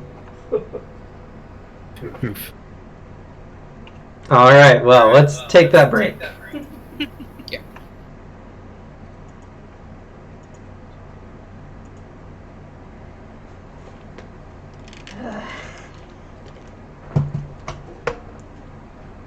Oh man, the Arthur Sebastian conversation.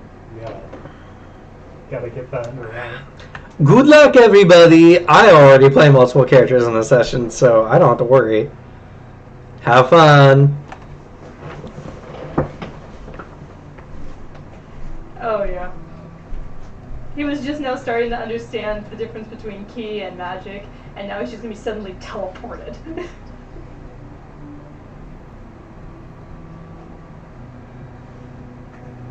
Oh no. If Fenris tries to pick up Jacques, that would be bad news.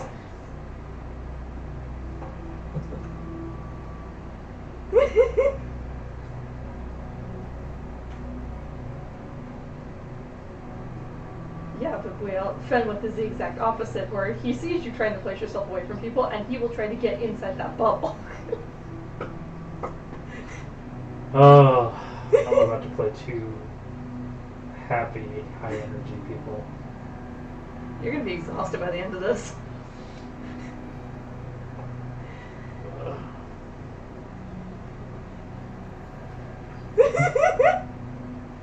Oh god, poor Ishtar.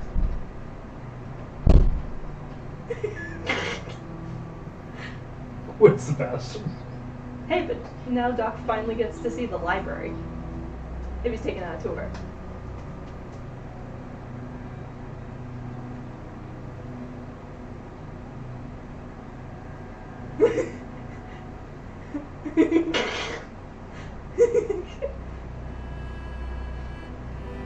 Oh god, the brain souls get access to the library.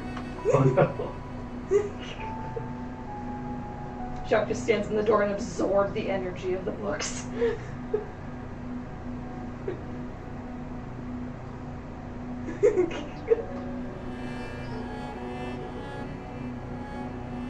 Oh, are you listening to it right now?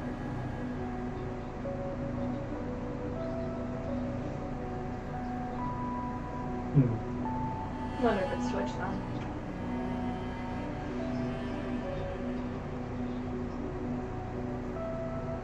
It might be.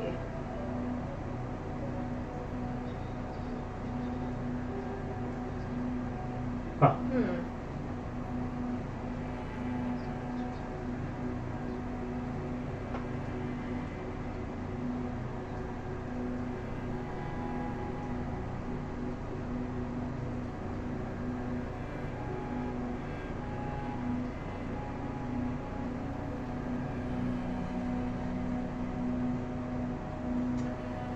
Oh.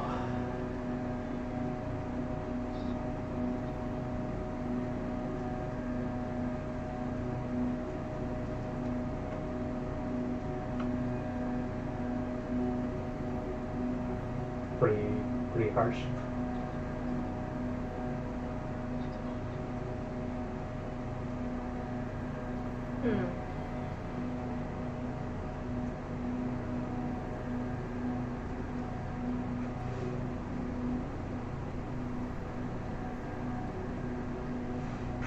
Am I also loud, or is it just me?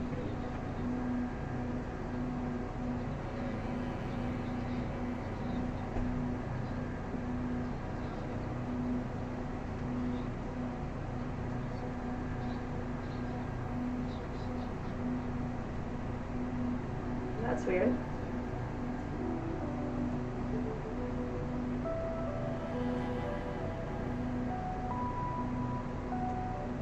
Sebastian is one thing, though. It's vibrations.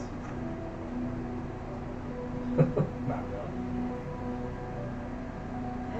Pull up Ishtar's sheet. Oh yeah, she probably did that.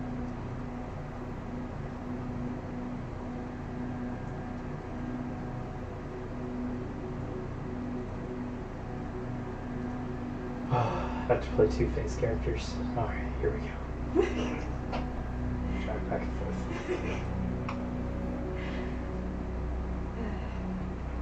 Thankfully, my characters are both mostly quiet. Ishtar's a bit more spiteful, but she's not as open as a speaker as Fenwith.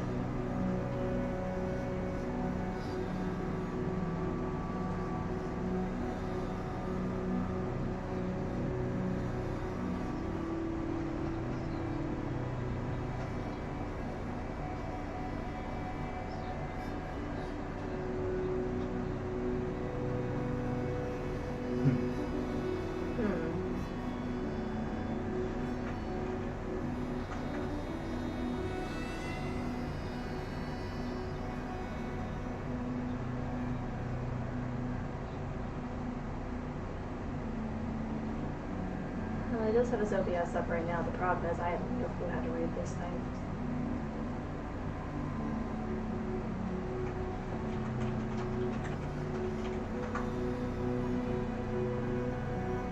So, slight bad news, Vale.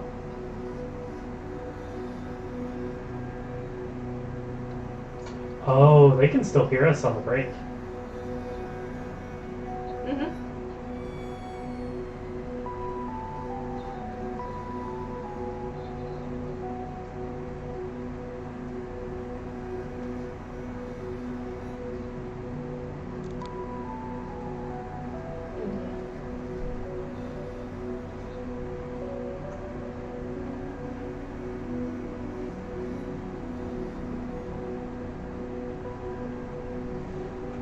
Awkward.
You could also draw like little stick figures and just do a little interaction of what happened.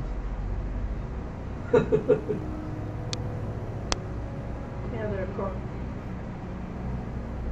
Yeah. Oh my god, that is coming from Cameron's mic, not my mic. Yeah.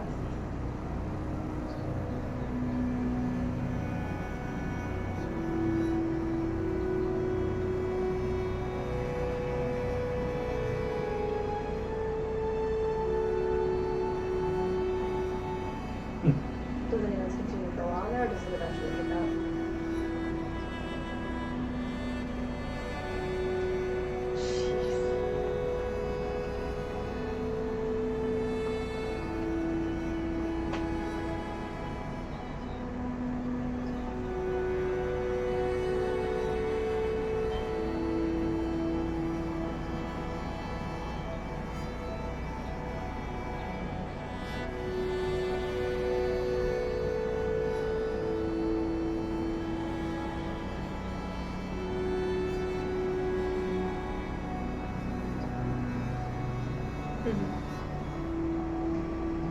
Okay.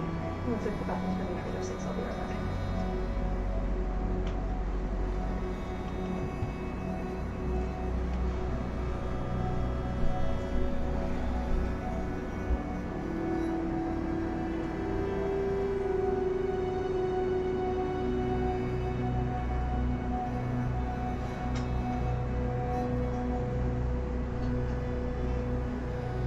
It happens, unfortunately.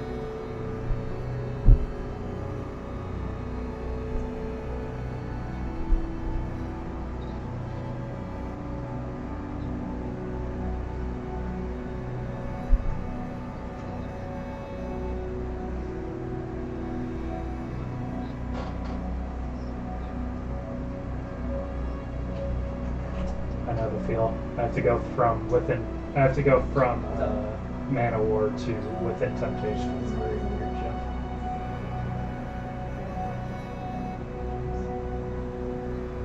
Oh.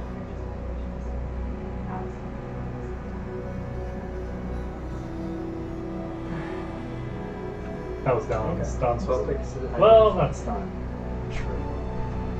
Don's was a lot of Kudo's Grace slash kind of,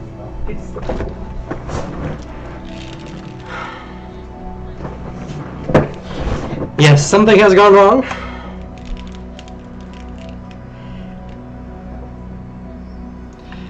I shouldn't be able to be heard on my break. I turned off my audio.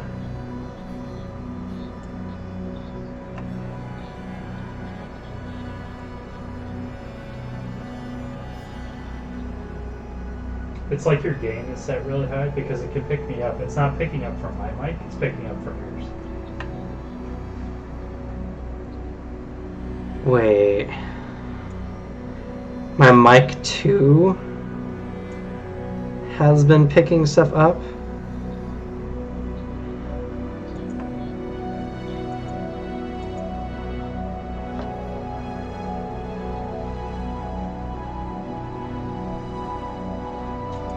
Me and you are really loud. What was Gray doing? Gray came in early. There were other people in the chat and no one said anything.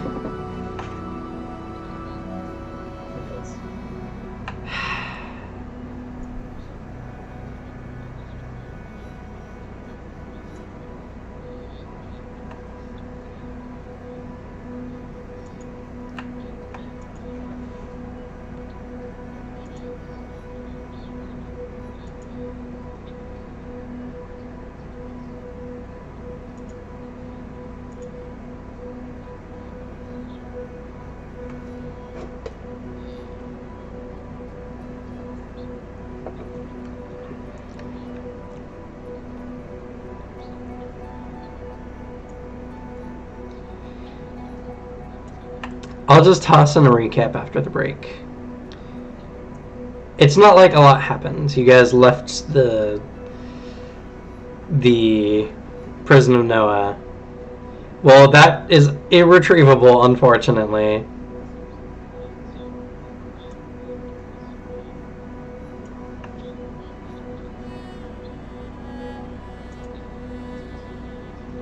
No, because you can hear at least one side of the conversation.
But yeah, then I hop over to my Arthur playlist, and it's just some Did you get anyone songs. amused by yourself? I hop over to Arthur, and it's just Fallout New Vegas soundtrack, Southern Gothic, Monty Python. The super edgy low build up into this intense higher music, and then over there, I've got spurs. I do have that. I have Big Iron, Ain't That a Kick in the Head, Lone Star, and I Got Spurs. I hate all your characters. So, but then it goes immediately to the Hunt Showdown. Can someone check our audio now? We are live. Yes. You sound fine. I sound fine. Testing. 1, 2, 3. Fine. Yes, hello. I lost the game.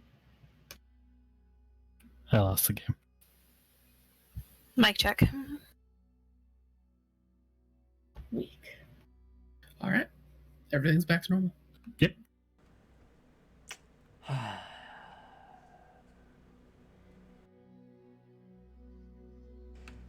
We're back, and due to some audio issues, I'm going to give a brief recap of the first 2 hours of our session.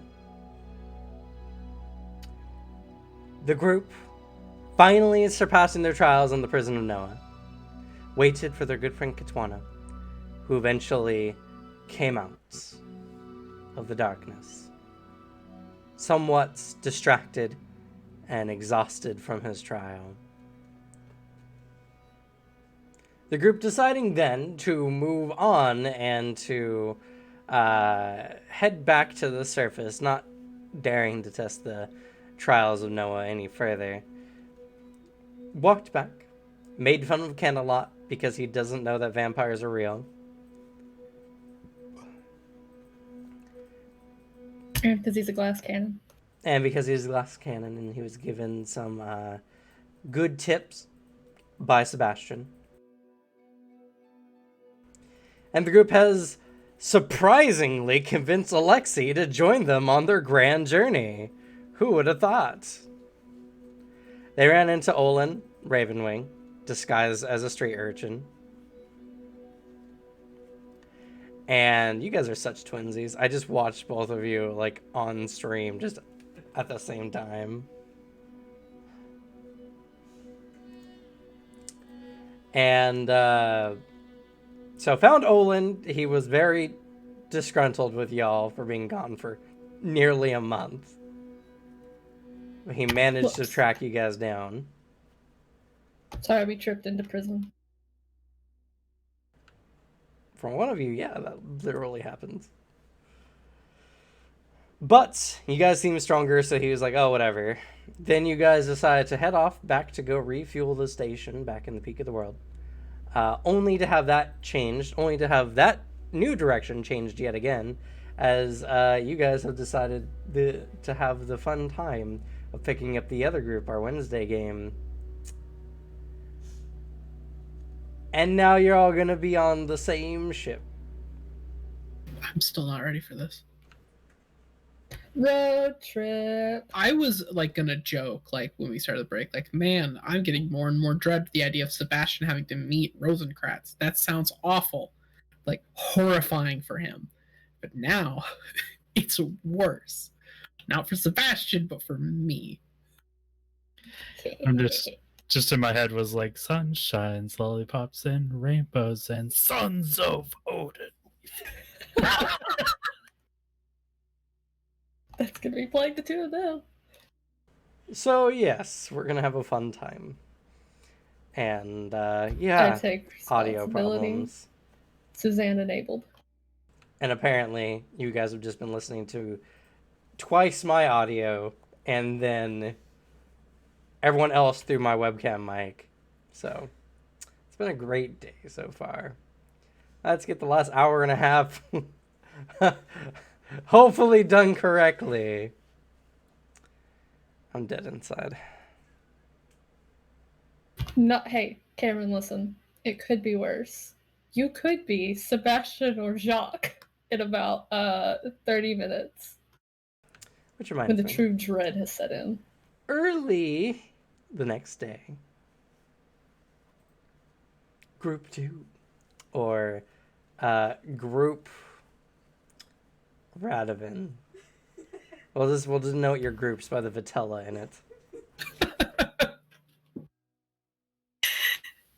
Charisma Works. versus Vampire Party.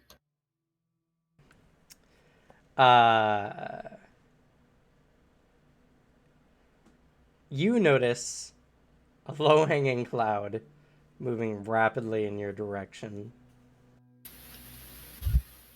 Hey, Doc? Are clouds normally that low? You've seen mist before. Mist, yeah, that's a cloud. It is moving rather swiftly. We are also on the border of Moth. And no other clouds are moving at the speed of this one. Alex, your curtains. No, it's low-hanging and vrooming along. This some more weird ghost shit. Is this normal, Radovan? Yeah, he's already having a Radovan. Oh, sigh. No, apparently that's all right. A cloud? Excuse me. Pardon. 1 second. Okay. Are you all ready? Yeah. Yes. I guess. Ready for And- what? Can somebody ride on a cloud? I don't know. They're just asking if we're ready. I assume we're Hell- about to find out. Hell Knight, are you ready? Yeah, seems cool. Okay. Ready for what? What's the time? I think we're ready. They seem very unsure, though. They say, just wait for it. I Suddenly, don't like that. there's Wait for what? And then it's cut off. there is a lightning strike in the wagon and everything you guys are on. It's suddenly on a stone walkway in front of this kind of Grecian style looking temple. There's definitely a bunch of flinch reactions. Yeah. And you see a bunch of individuals leaving from a nearby archway. You were able to speak with him. Why did you not ask for an explanation before saying that you were ready? I don't know. They weren't giving me one. Hell Knight, what kind of magic was that?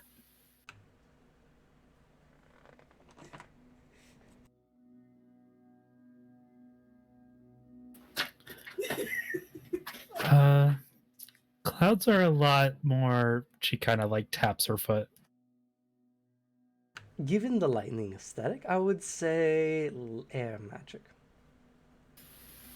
Oh, that explains so much. It does actually. Takes it. Looks over the edge. I think see the clouds spread out underneath the walkway. Air is the greatest medium on the planet, after all. It would make sense that transportation is mostly based on moving through air. Okay, we're in a cloud. It's like Serena speaks Oh over. no, what? We're on the building supported by a cloud. Yeah.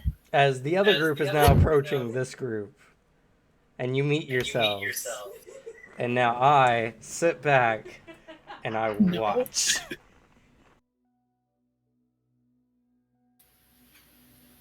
Gotta get my extrovert out. Once like as I reach inside myself and pry it from the cold depths of hell. Hey, we made it. Hey, as Alexi walks up to the group. Hi. She sidesteps away from the edge of the building and begins walking over. It's so nice to meet all of you. Oh yes, I am Alexi. And this kind of gestures to the rest of them. Hey, nice to meet you. Name's Finwith. Nice to meet you. Hi?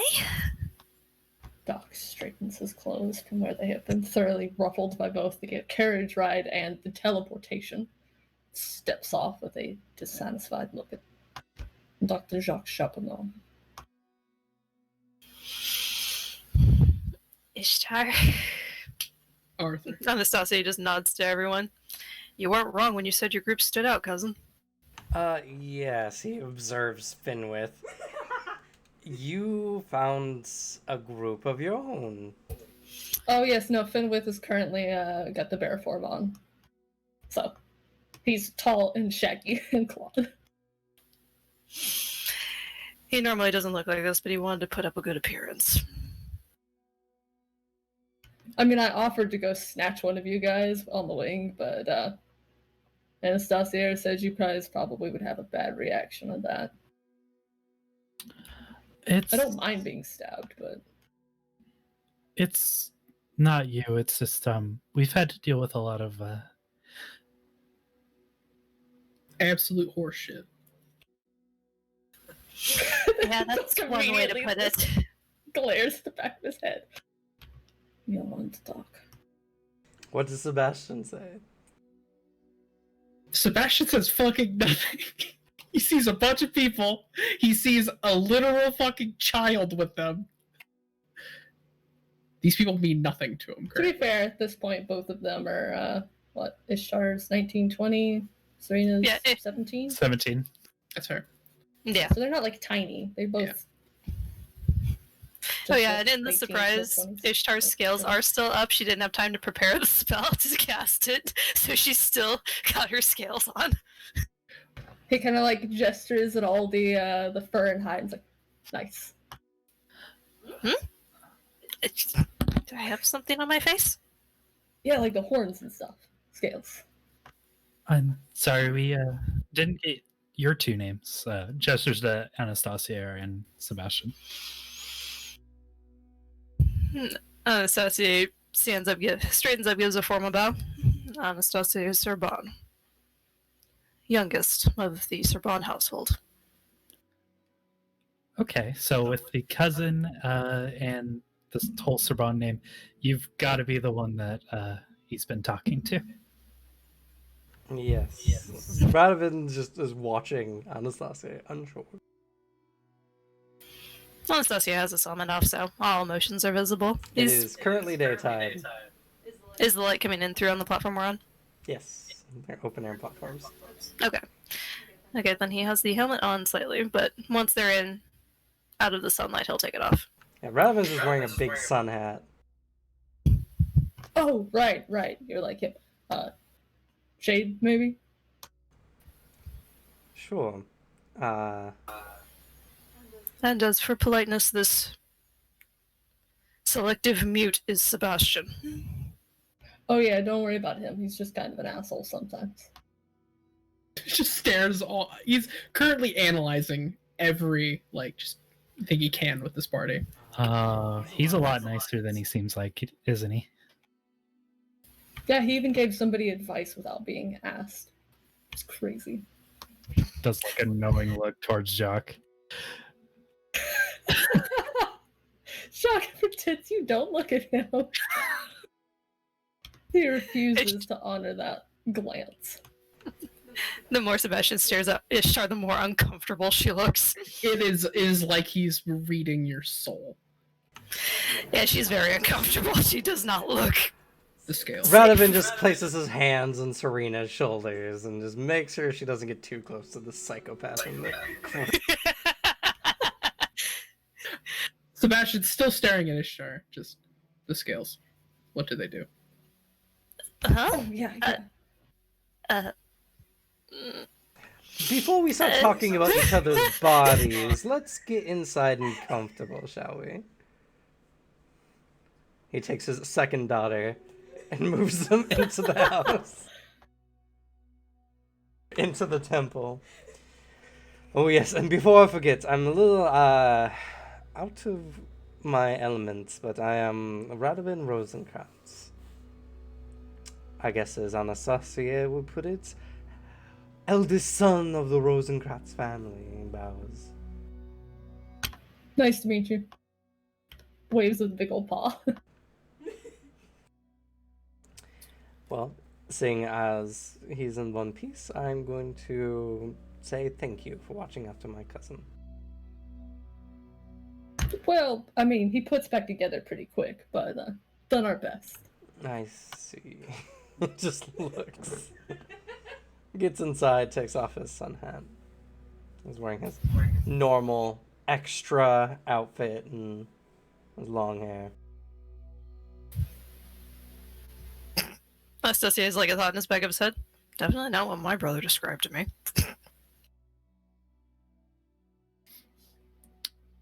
Kind of leans over to Fenwith. Or, sorry, I should be specific. Alexi leans over to Fenwith. Yeah, you should be. Welcome to hell. Yeah? They all seem very small. They're really tiny. But, I mean, if they've been traveling with them, it's all, I guess they have, they gotta have something up their sleeves. Or else, Kind of scans a bunch, looking for like the warrior among them. Well, that guy has a sword. The other one has a sword and like a little dagger thing. Oh, she's got a really big fuck off sword. Oh shit, I forgot I had that. Big fuck off sword. That's true. Item swap. Now you guys can get the perfect items swapped. Oh yeah, and she is also wearing the necklace with the mouth on it as well, out in the open. Plus, she's got scales, which means she could definitely do something cool. I mean, who boring has scales? After getting a hold of the situation, Radovan takes a deep breath and is like, all right. So, a lot has been going on. But first, I would like to say that where we're going is not going to be very friendly for you non-Vitilla. Oh, that's most everybody. Yes, I'm aware. This is a big inconvenience, and if my father is awake, it's going to be even harder. My rough estimation is that if the right people are woken up, then the rest of our families will probably not be soon behind. And they're very old and very tired and probably wants to get back to the way things were very quickly. So, Anastasia, what do you think about all this?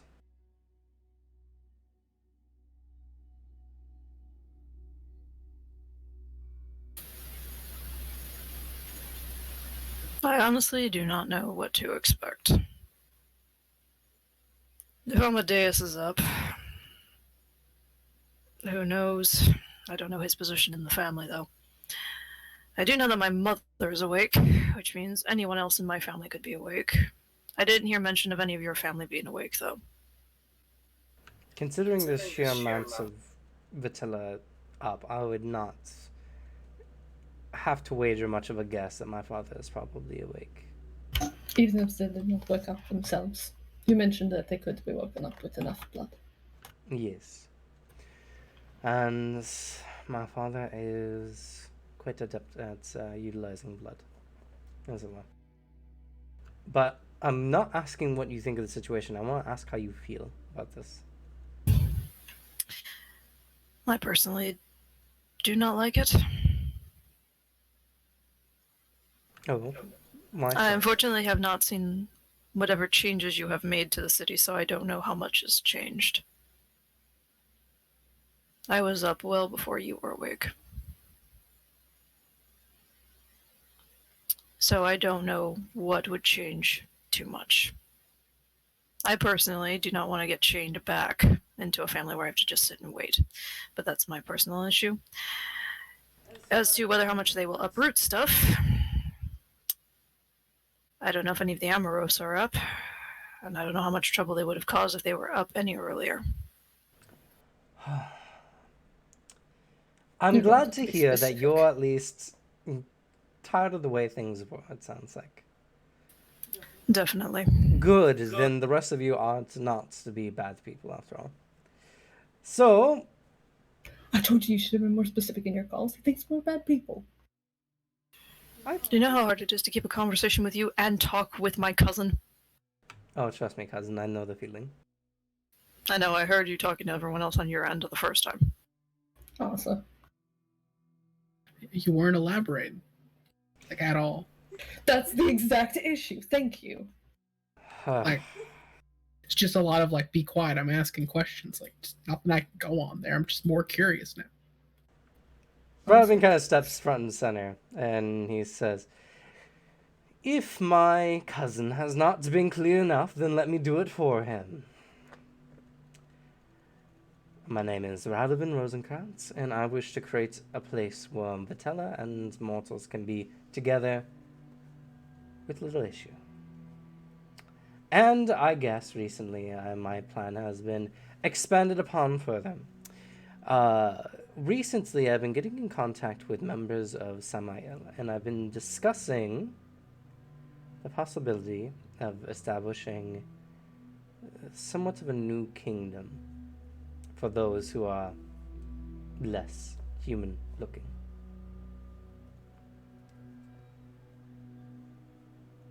Moth is one of the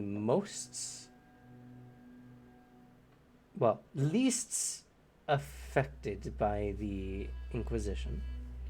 And what few members of the Inquisition do connive with the Moth are more concerned about darker and deeper threats.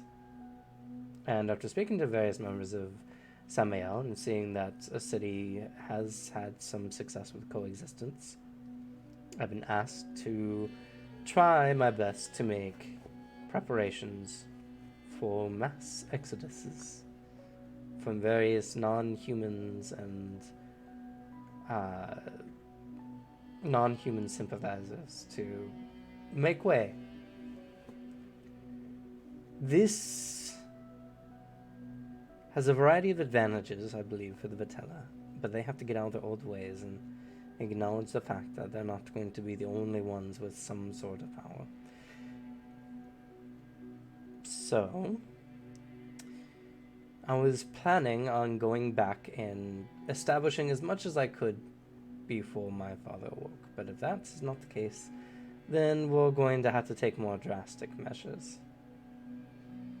Now, Anastasia, I don't know if you are willing to help me on this endeavor, but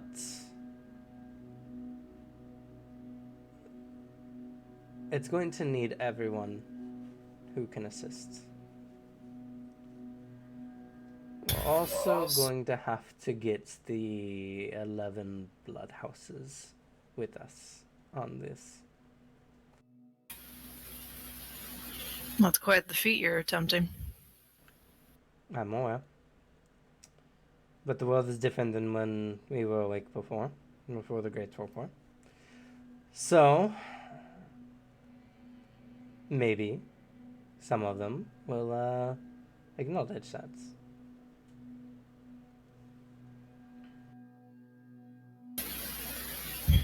I personally, change would be nice. I would rather not go back to the way it was before.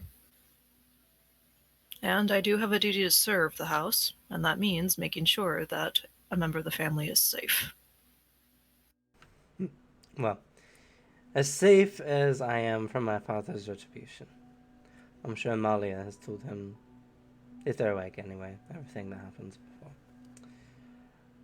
But I turn to you all. What I wish to create is something that some of us need to live in your world. He gently puts a hand on Ishtar's shoulder.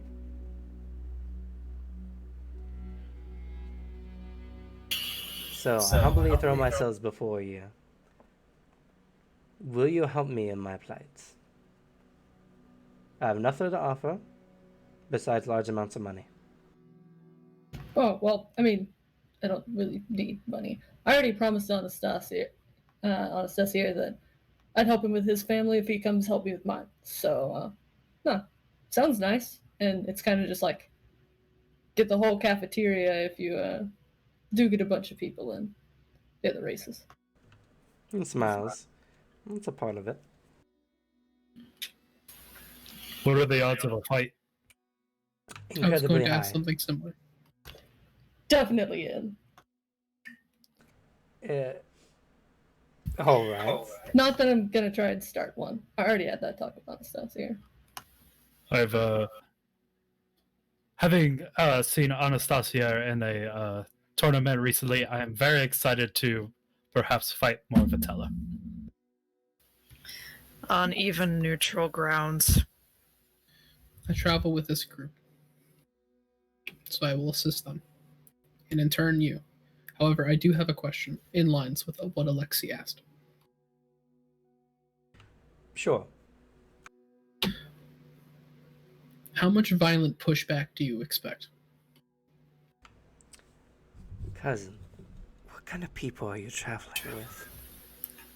I got stuck with a group of people that enjoy fighting, That is not the and that purpose seems to of be my their question. favorite pastime. Except he for just- the smaller one, he's trying to become stronger, yet he refuses to walk everywhere. Sorry. I was conferring with my cousin, who should not speak out loud to everyone in the group when I'm whispering in his ear. Sorry, eavesdropping's rude, right? I expect a reasonable amount for anyone who wishes to protect their current empire.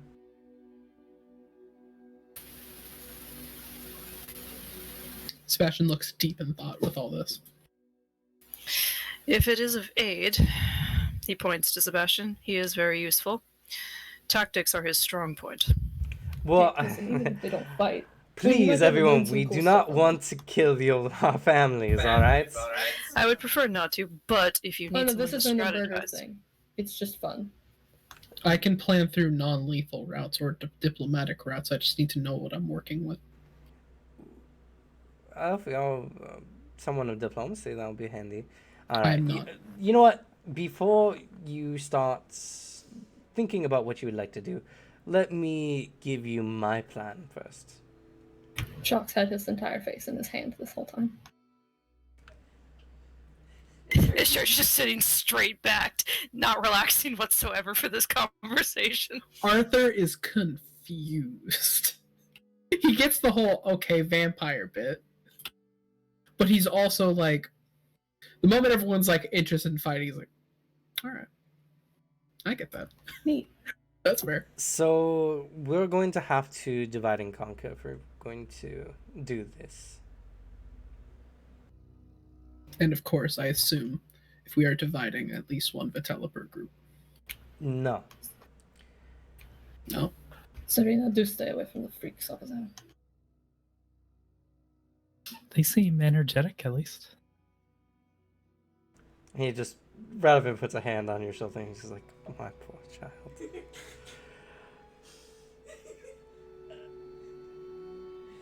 Anastasia and myself are gonna have to go and deal with our families. It is unavoidable.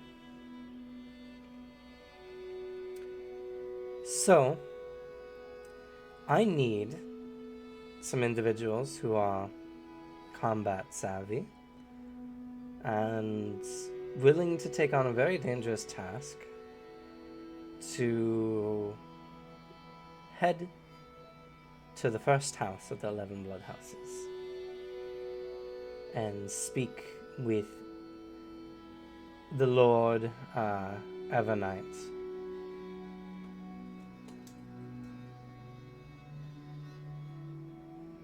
On behalf of our plans. Now, this will involve traversing to the center of Moth. And be fair warned that Lord Evernight is the head of the 11 houses for a reason. The rumors say that he has formed a pact with a Dark Lord to ensure that the region of Moth shall forever be shrouded from light's harmful brightness, making him a key integral force when it comes amongst us Vitella for surviving in Moth.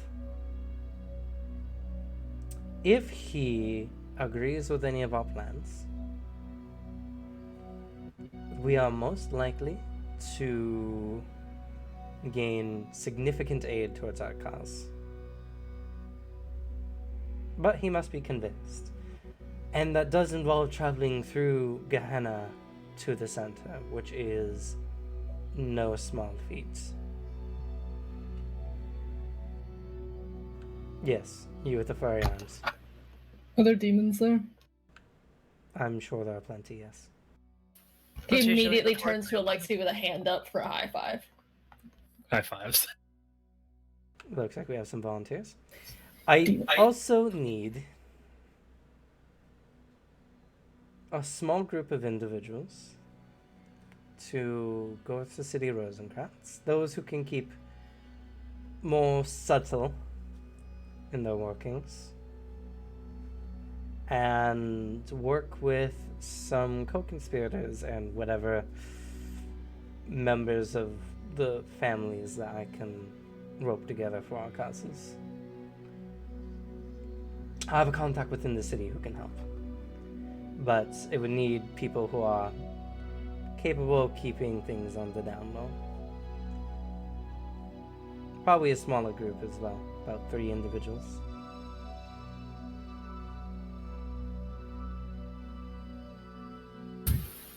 Ishtar raises her hand. He looks here at Ishtar and he looks very sad. Unfortunately, if we have people going to Lord Everknight's home, they'll need someone with some magic capacities. I'm sure. Okay.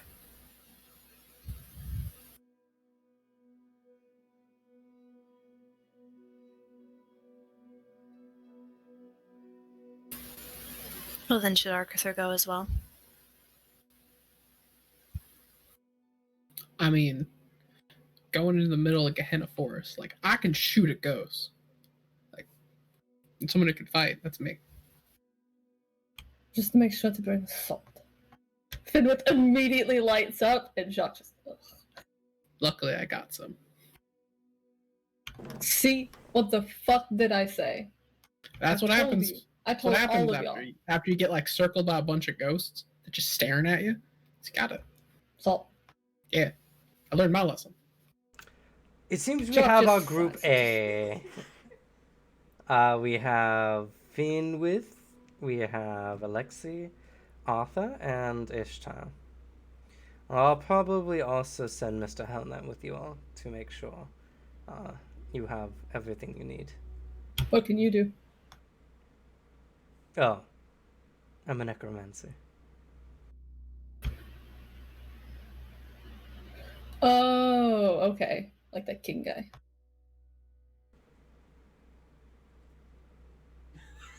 He shrugs. Sorry, there's been a lot of undead. Really? There's gonna be a lot more, but we'll get there. Ah, shit, you guys too? Yeah, we gotta go. So there's this guy named Rick. We gotta go kick the shit out of. But we gotta get a bit beefier before that. Carrot's like, stop peeking behind the curtain.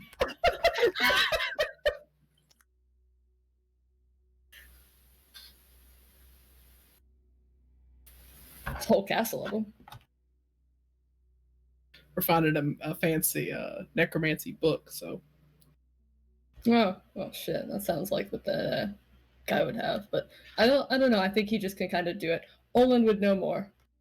All we know is that we got to go into his freaky castle, which you can only enter like super specific times, and then we go punch this lich guy in the face.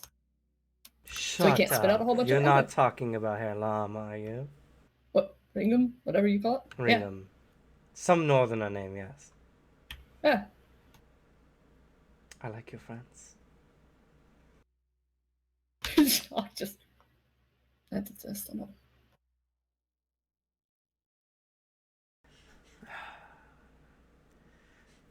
He looks really conflicted at this point in time.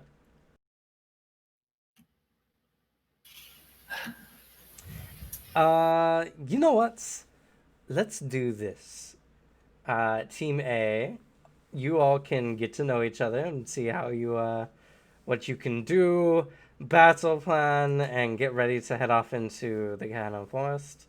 And Group B, you all can get to know each other and,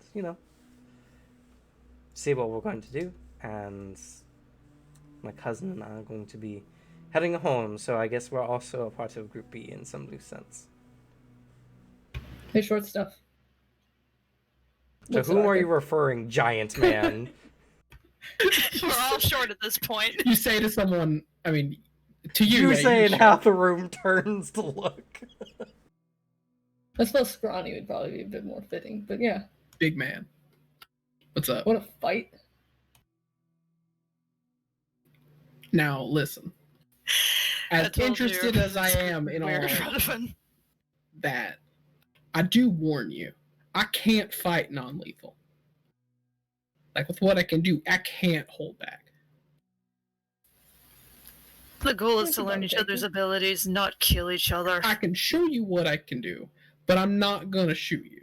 Well, then just don't shoot anywhere that's like super important. I got limbs. Like it'll really fuck it up, is what I mean.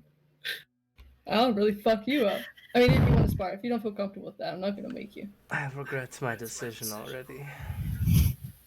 But it's a lot of fun to get to see how people fight. And that way you fight better with them on the field. That's fair. It's also a measure of trust, you know? That's a fair point. Radovan, I actually have a treat for you if you need a moment to step aside. Sure, cousin. He leads him to the kitchen and shows him the blood, how it can summon any type of blood possible. Wow. You can tell you've had a rare race.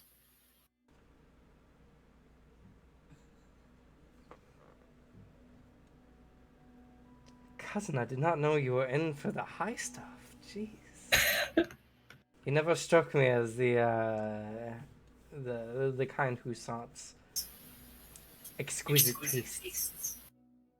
In all fairness, the descriptions my brother and sister gave of you, I didn't take you for as flamboyant as you are. Thank you.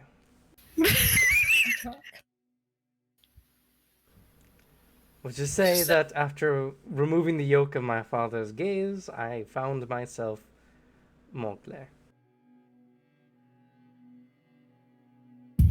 Which is very fair. I'm scared. As am I. I'm mostly scared of what our compatriots are going to be doing together. I wouldn't worry about the ones you're sending into the forest. They look like they'll be fine. If all else fails, Finn will just turn into something 20 feet tall and murder something.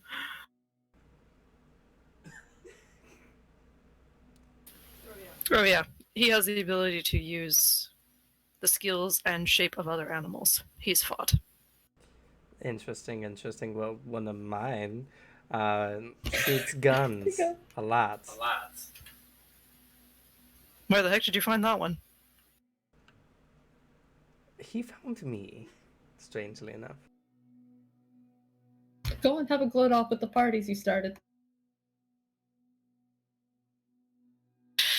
Let's see.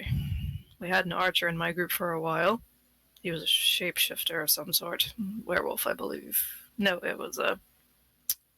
what's the phrase? Lycanthrope? Somewhat similar. He called himself something different. Twandelier, I believe. Thank you.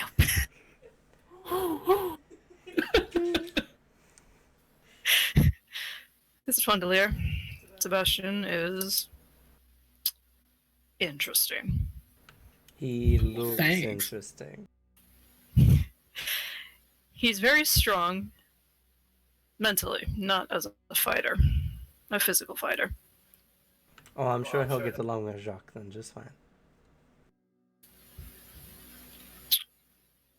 The two of them holding each other at knife point. Don't touch me. You don't touch me. I said it first, don't touch me. Don't touch me back.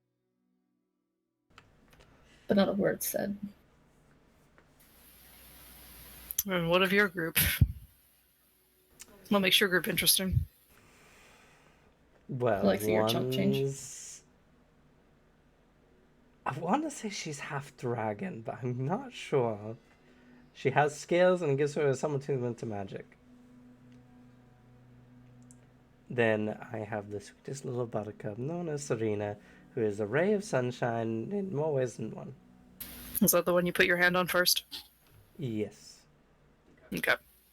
I didn't like how the one, the mentally strong one, Sebastian, was looking at her. He looks like that everyone. Don't feel too bad. He just takes a long pause. And we have a doctor, thankfully. Quite the good doctor, in fact. That's handy.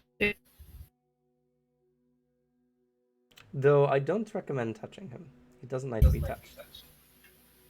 That's okay. We're just like, Sebastian doesn't like being touched either. You know, I'm not surprised. He does not have a face that says, "Come give me a hug." It does. I think some poor idiot tried to at one point and got thrown 50 feet. Well, better than what I thought would happen.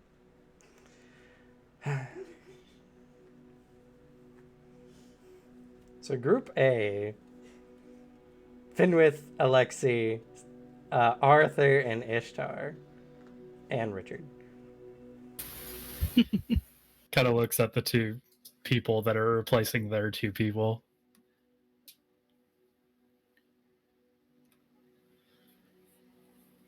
Well, I mean, you're about as big as the other one that we used to have. Hey, I'm not that tiny. Oh yeah, at least like, see, you can tell he's been walking with his actual legs. It's like points at his calf. I don't know how else you would. But Oh no, Sebastian can float around. He can move stuff with his mind, including himself. all right. Does he not like walking? No, he's kind of doesn't like much actually, except being strong and people who can do cool things, because he might be able to learn from them. But Or, you know, point how things out. does that work if you don't exercise yourself to be stronger? Well, if he exercises his brain enough, I guess he can kind of just do shit that's so crazy he doesn't really care. Oh, that's kind of like what I do. Except, So he's, Oh no. what do you do? oh, I mean, besides like non-lethal. all right. So, I summon guns, and I shoot shit with them. All right, what's the biggest thing you shot? Also, what's a gun? All right. I'll answer first one first. 1 second. Let me look up my notes. Just, I did shoot something really fucking big. I mean, What's we're the scariest thing I fucking shot? We don't know what a fucking gun is. Arthur has become quite studious in his time since we were in Ungwa. Was he not like that before? Who are you? You're supposed to be Ishtar! Where the streams are crossing. Oh, That was I how thought you guys were gonna do like a background introduction of like the characters as we were talking. No, That's this just is. how I'm I know sorry. Radovan. This is Hell Knight speaking. Radovan was kind of in the dumps, Eh. so he was at that lower tier. My bad. Mhm. But no, it's Hell Knight. All right. Ishtar, your voice has gotten so much deeper. Sorry, changing altitude. I think I'm coming down with a cold. So, biggest thing I shot, something called a manicore. Big fucking like lion thing. Like it tried to indicate exactly how big it is. I mean, it wasn't the scariest thing I shot. Like I've shot scarier, but like it poisons you, paralyzes you completely if it hits you. I So don't. where'd you fight it at? That was in. It's near Moth. Yeah, but like, where does it hunt? That might have been in Moth actually. That was in the woods near a town called Fantagoria. I forget what I'm gonna look region this that was shit in. immediately. It's probably on the border of Moth and Dwanhole. Yeah. Swamps. Yeah, it was around it's in there. that swampy border. The Between Somer Moth. Plateau, which is the plateau that is technically in Dwanholf that borders between it and Moth. All right. So big lion thing can poison. How does it poison you? It's got these like spines that just like Nice. hit you. I could do some nice things with that. I don't know what the fuck that means, but if you get one of those, just don't touch me with it, alright? Oh, sorry. This he kind of like, just like grabs onto the huge hunk of fur and like tugs it a bit, kind of shakes it back out the set. I can take pieces of things and use their spirits and kind of steal some of the stuff they can do. So he kind of wiggles the big bear clawed hand at you. Ooh, wonderfully macabre. It's very impressive. It's fun. You should see how I do it. But second part of the question, I forgot about. I never forgot. He, as he reaches his hand near his hip, flips as he summons the gun to his hand, swirling into pure. He shows off his gun. This is just one of them. Well, that's a neat trick. It's pretty neat. So it's the scariest thing then. I mean, a little personal, but a guy that tried to kill me a long while back. Who is also a master necromancer, but not me. Yeah. Fought me with the people he killed. Oh, Almost took me down. that's kind of fucked up. Very fucked up. But also Killed him, kind of though. cool. Admittedly. Mostly cool. Sorry. No offense. Not the him try to kill you thing. But I mean, you got a place like with shit that's okay being destroyed. So, I mean, you'd probably have to try kind of hard to break some of the stuff that's in here. But there's some Alright. really big rooms. all right. Well, one thing. Got anything impressive that would be like that really pop if it just got destroyed suddenly? Oh, can you make your ICU?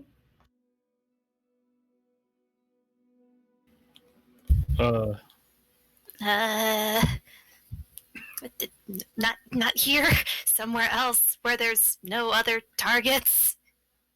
I don't think Doc wants to patch anyone up right now. Probably those big rooms. Hey, isn't there like a vase over there or something? Yeah, sure, you can use some air magic, right? She just lifts up the vase and moves it over, so it's a safe distance, so Arthur can Alright. target it. Now, I'm gonna shoot this as he turns around the opposite direction, and he shoots it with with one of his trick shots. That is specifically the bounce shot. Ping, ping, ping, ping, ping, ping, ping. So basically, just ding, ding, ding, ding, ding, ding, ding.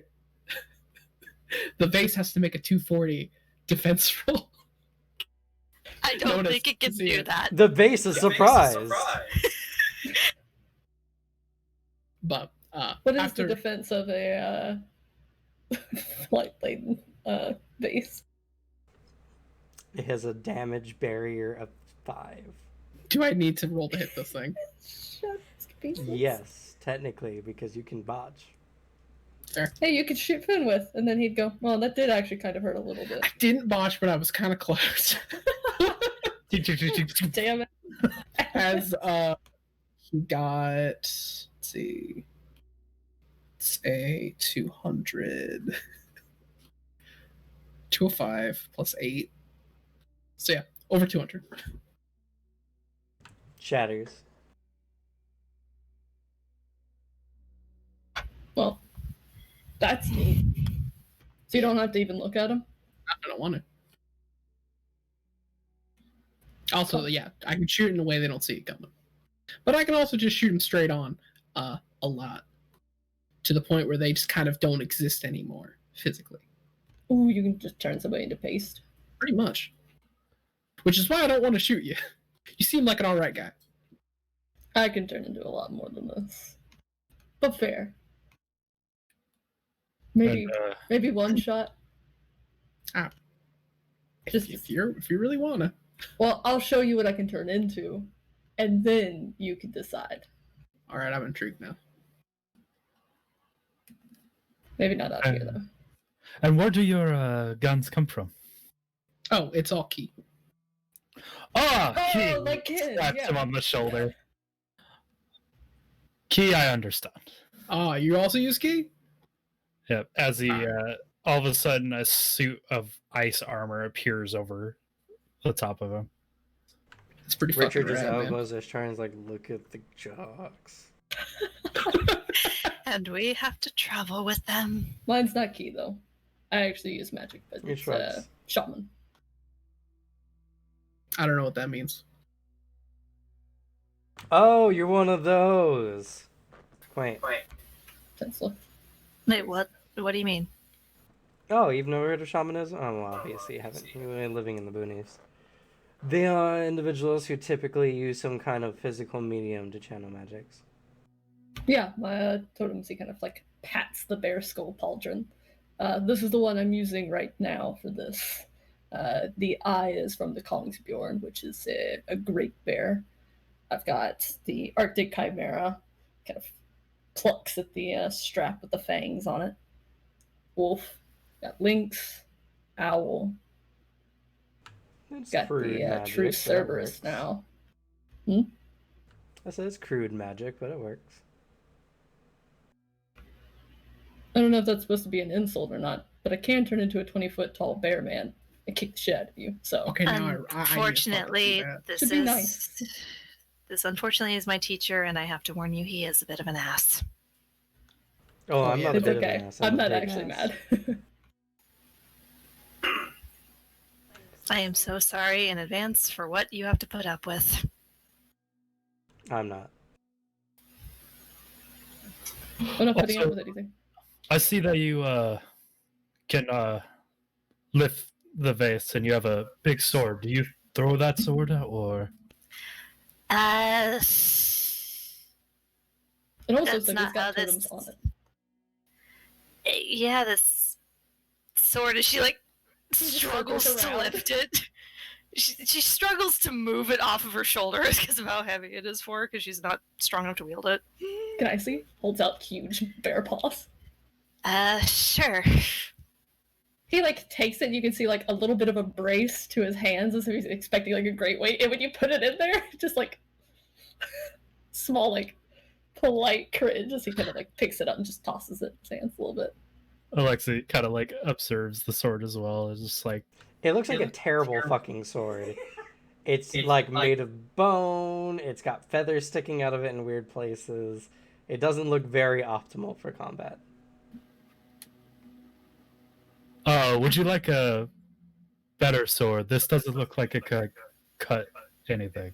I struggled to lift that, so I don't think I'll need a better sword. And that's more for magic than anything else. How's a sword for magic? It's a magic folk guy. Oh, so it is a totem. No. A totem is symbolic and represents something. A magic folk guy channels magic. Alright. So, what's it do? Because you can already use magic, so. It makes the pew-pews do more damage.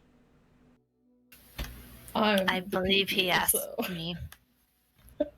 I'm sorry, I really wanted to answer though. Maybe you should carry it, then you get to deal with the voices in your head. Oh, Oh yeah, does it have that does spirits? things.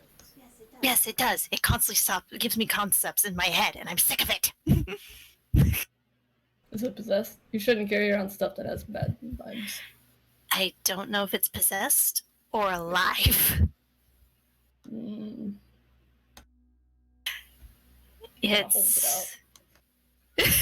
She takes it from him. he hands it back to you and immediately like reaches a hand in his pack and you can see when he pulls it out he rubs salt between his palms or he shakes it out. That To offer something. and with like note meters so hard. Bad juju. Apparently, it was made by a Lord of Shadows.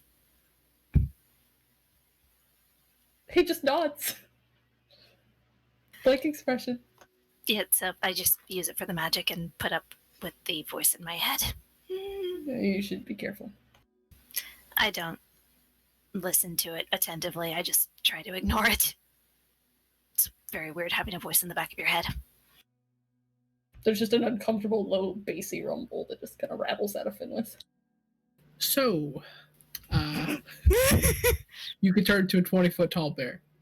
Oh, yeah, that was the thing. I would like to see that. Oh, what kind of... Is the ceiling tall enough for this? As Charlie looks at the Oh, yeah, no, ceiling. we got I'd say there are room. big rooms. There's some big rooms.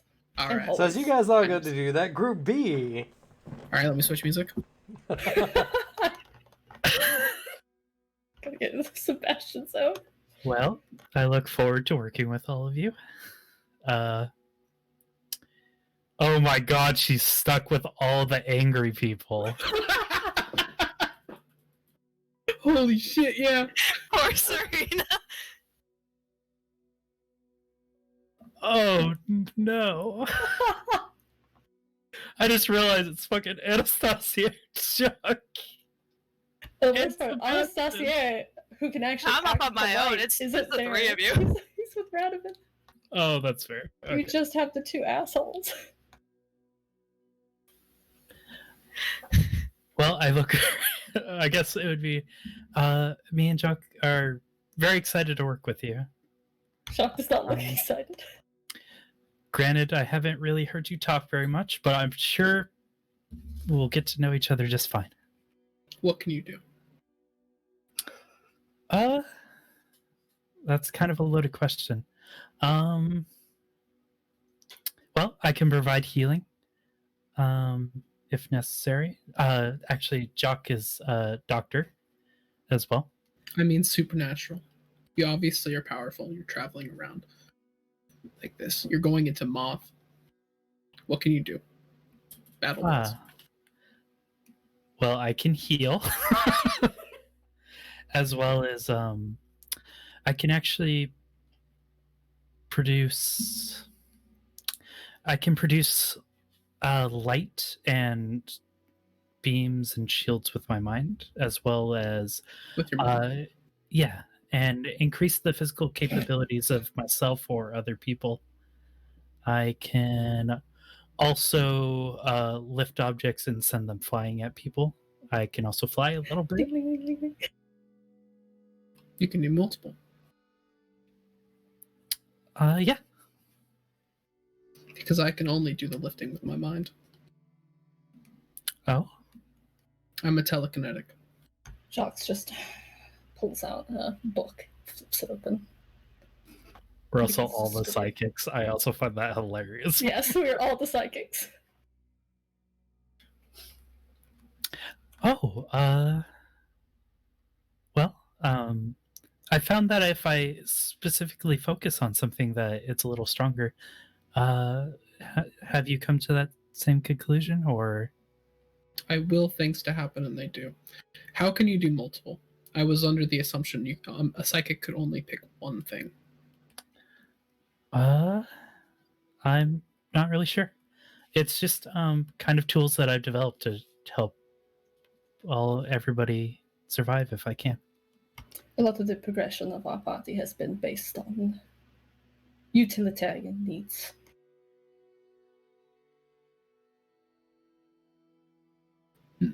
He turns to Chuck. He gives you an unimpressed look before. What can you do?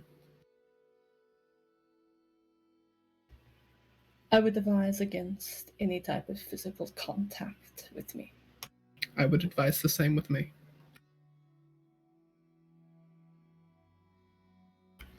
May I ask why? I have a severe phobia with physical touch. No. I'll kill you. Whether I want to or not. Contact with me and through weapons I am employing is poisonous. Akin to the necrotizing venom of some snakes. As a best comparison, as I have found. Interesting. I can also, as I have had to have the unfortunate conversation recently with my group, able to teleport myself a distance. How far? Normally, directly out of the way of an assault. Be it targeted to me or in an area. I can sidestep danger.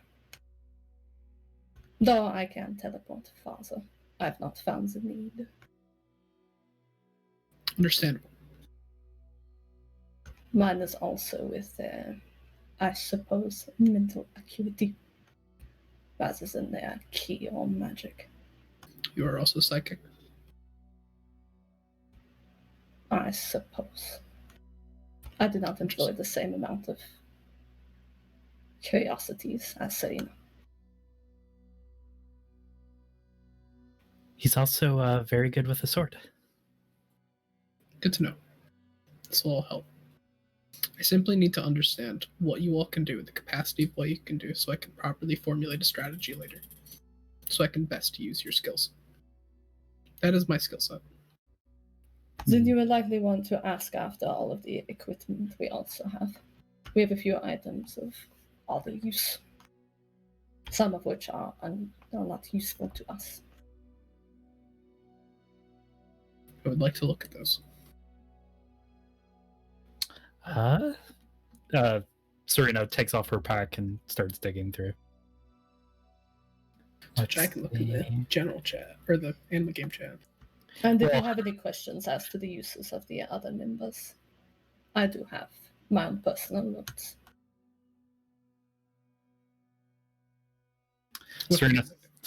Serena starts pulling out bear traps. And perhaps the more magically inclined items. Oh, I know. I'm just trying to find everything. Oh no, Serena's got the purse. It's got everything in it, including the kitchen sink. Perhaps the excess things you should put in Ishtar's magic bag. He looks distasteful at the words. But we are splitting up, right? So it would probably be better to have these just in case. It depends on who they're going with. So perhaps you should pack the traps towards the bottom. They take time to set up anyway. I feel like the potions would probably be on top. That's fair, but from what I understand, you're a tactician, right? Yes. So it's good if he knows that we have these, right? I suppose. Depending on the situation. We should not be employing bear traps in the middle of Rosencrantz. Magical wise, I do have this these ashes of darkness. Kind of does a blurb of you can drop them in an area and it's considered, it creates like darkness in an area that allows you to hide and escape through. I can see the use of that. It actually kind of funny enough, there's a self-defense mechanism of octopuses where they're able to squirt out ink and conceal their escape. I do not see how this is relevant. Just explaining how it works, I suppose. And then we have Chuck actually leers at you just a little bit. and then we have this patch of soul shards. I don't know if I'm comfortable using them for their intended use, but apparently if you look through them, it'll allow you to see spirits. Actually, we should ask if Vitala counts as supernatural enough to be contained within. If we need to deal with one non-lethally, and Redevin can find someone who can employ their power, we may be able to temporarily remove issues. We should make note to bring it up. I guess that depends if it... I mean, it's called a soul shard, so I don't have high hopes that it's not for non-lethal purposes, but we could always check. I was under the impression that they captured them. I'm not sure. I haven't used one, unfortunately. Do Vitala count as supernatural enough to be contained within idols? No. Figured.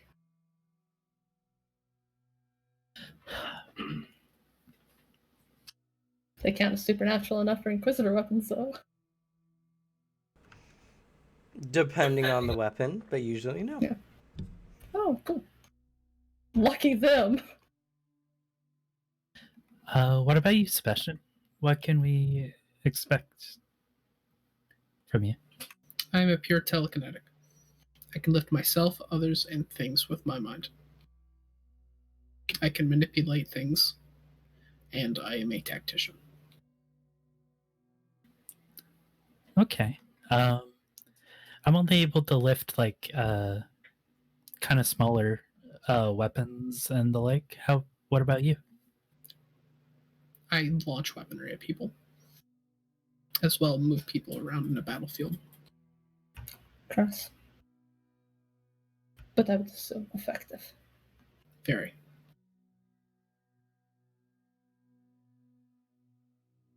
As well, I can deconstruct things telekinetically. That sounds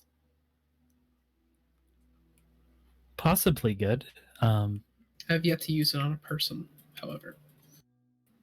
Oh, well, that's very good. Doc has a situation has not considering arrived. hum. Does it help with disassembling your tent? I completely destroy an item. Ah, The whole time he's speaking to you, by the Nods. way, he's making Scribble, scribble. unbreaking eye contact. oh, she keeps eye contact outside of like looking for objects and stuff. And the other Maybe. room Radovan is like, something's wrong.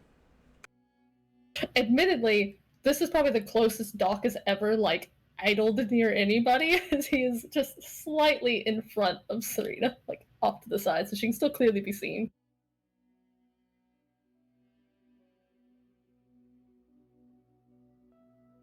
You doing okay, cousin? You look very tense.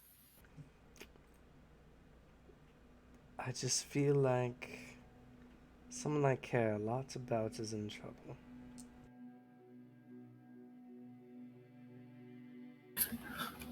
But also, along with the physical increases, I can also help people go faster, regenerate quicker. Can make them stronger. Healing armor and physical boosts have been very useful. That's right. I can also encase you with a pretty good amount of armor as well.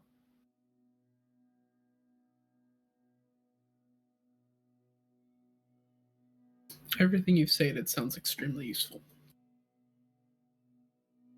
Serena is particularly talented amidst the group. The acuity with people as well aids that. I do like to talk to people. How good are you at persuading others to do what you wish?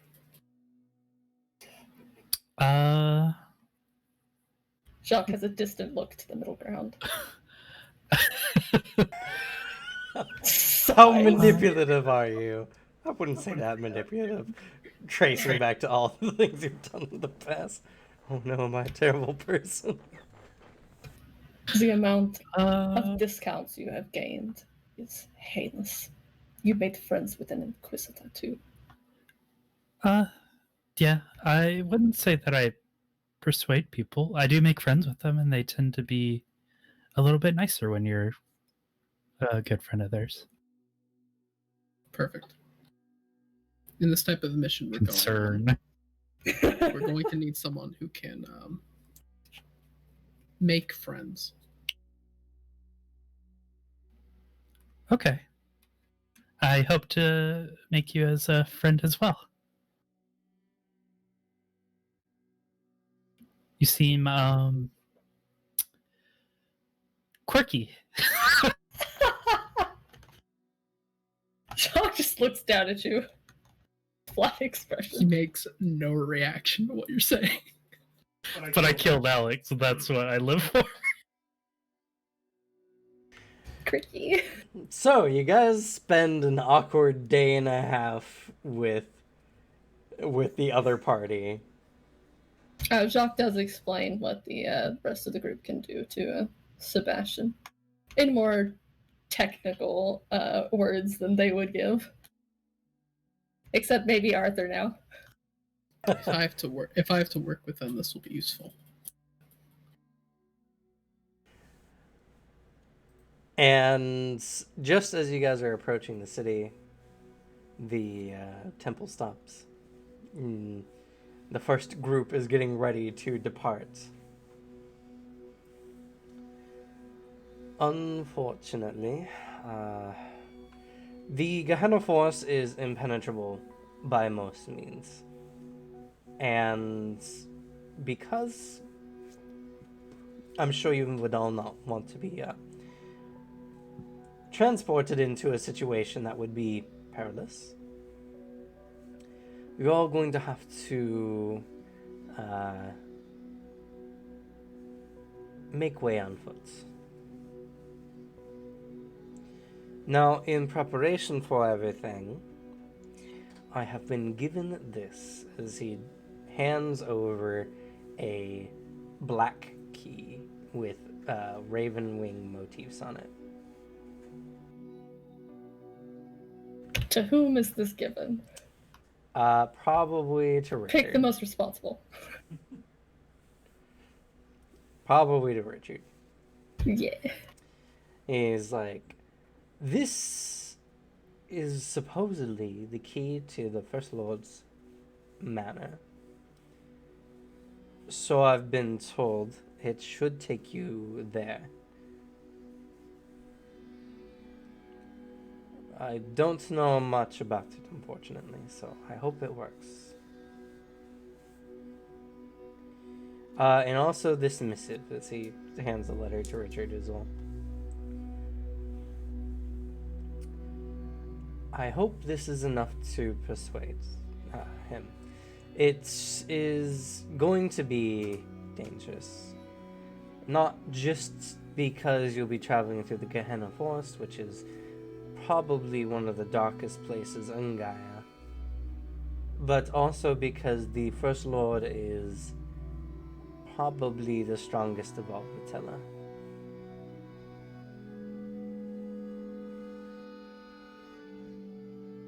I don't know much about the First Lord, honestly, so be on your best behavior. Goodwood looks over the party with confidence. Sir, we can do that. I promise. I'm sure it'll be Yes, fine. John, if you ever feel too scared, I want you to come right back. If I can get out. You'll, Why did you say that to him? you'll be fine. You'll have... He looks over the group. You'll be fine. Okay. Don't worry, sir. We'll protect your daughter. Yes, she is my daughter. You should not let her come to harm. I'll kill anything that comes close. So No, hold on a second. Arthur, I'm not his daughter. I know you're not. I'm just saying, like, just in general, it's gonna protect you anyways. But that's what put in the words. I'm your father now. That was a bit weird. In all fairness, comparatively to what my original father was, I have no complaints. Just pet your hair harder. I'm your father now. Don't worry about this stuff. She starts leaning away. Well, but taller, kind of just a little off. Yeah, honestly. Not in a bad way. It's been fun. Yeah. The blood drinking takes a little getting used to, though. Yeah. It's okay. Mine apparently gives him a brain freeze.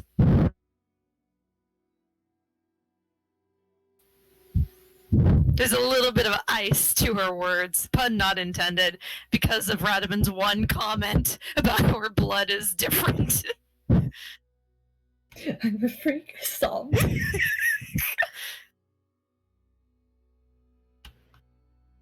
Well, no need to worry about it. We're all kind of weird. But, like, varieties of the spice of life or whatever. Also, stolen spice and raids is the spice of life.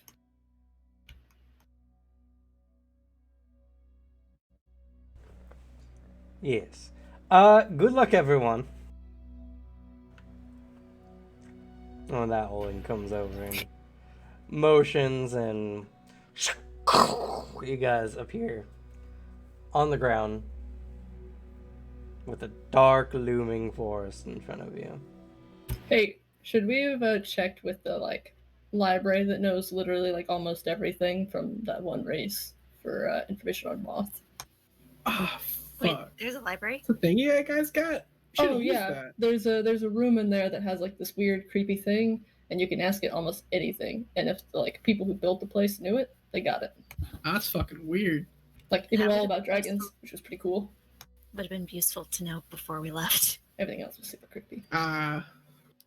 Honestly, Well, I was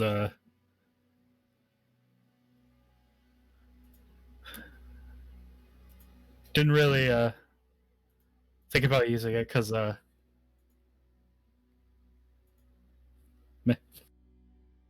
I mean, what's it gonna do? Tell you how to swing a sword better? I'm pretty sure you know how to swing a sword better than that creepy little fake thing. well, we're just gonna have to make it up as we go then. What was in that library that was so creepy? It's just books. No, it's the thing that talks to you. Something talks to you? Yeah.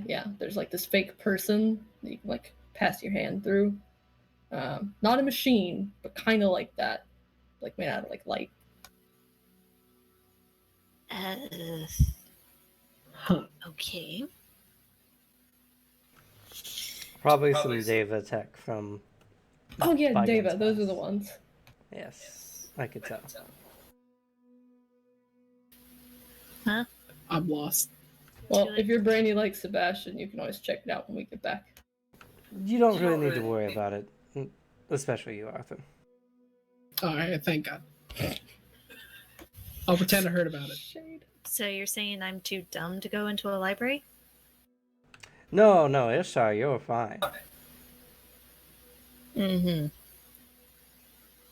She just turns and That's gets alright, ready to walk into the forest. Arthur. People say that kind of stuff to us all the time too.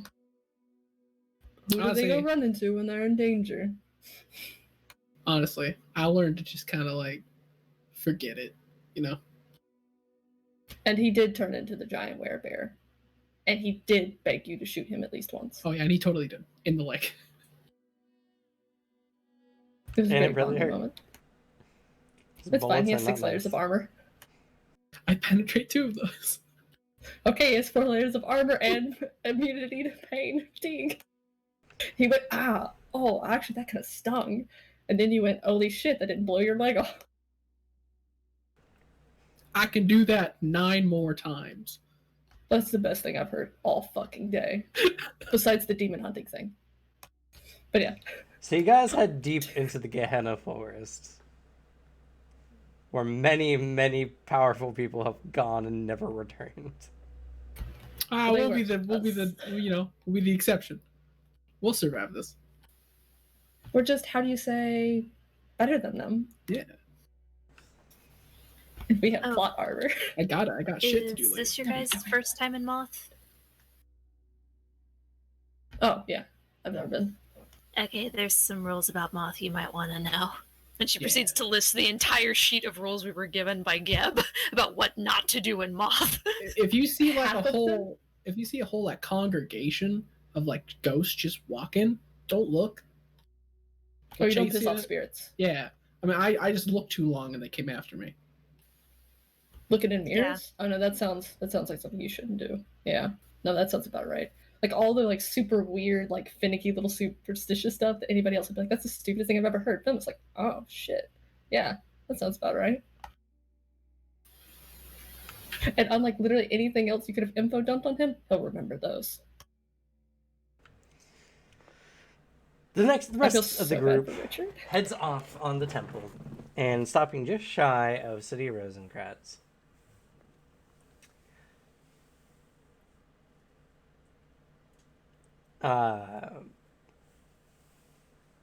Radovan turns to Group B and he says, I don't know what's going to happen to Anastasia and myself after we enter into the city. So our contact will be limited, to say the least. I have a contact from Samael who goes by the moniker Leaf.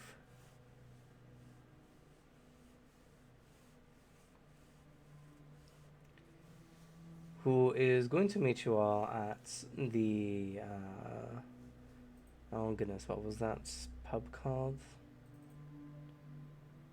The Flowing Flagon. Is that a new one? I don't remember that being in the city when I left. You actually went to all the shops in the town? I walked past him as I was leaving. I don't remember seeing that one. Oh, cousin. You have to go in and see the people first. In all fairness, when I woke up, people were not exactly accepting of me. They were rather concerned that someone in armor just walked past them and out the gates. Oh, they're a lot nicer about it now. Good to know. We've actually seen a few people that allowed Radovan to drink their blood as the Crimson Tax, I believe, is what it was called. Wait a minute, what have you been doing in the city? I would assume that this would have been like a conversation that would have happened of what he's done with the city, so Anastasia is not blindsided by all of this.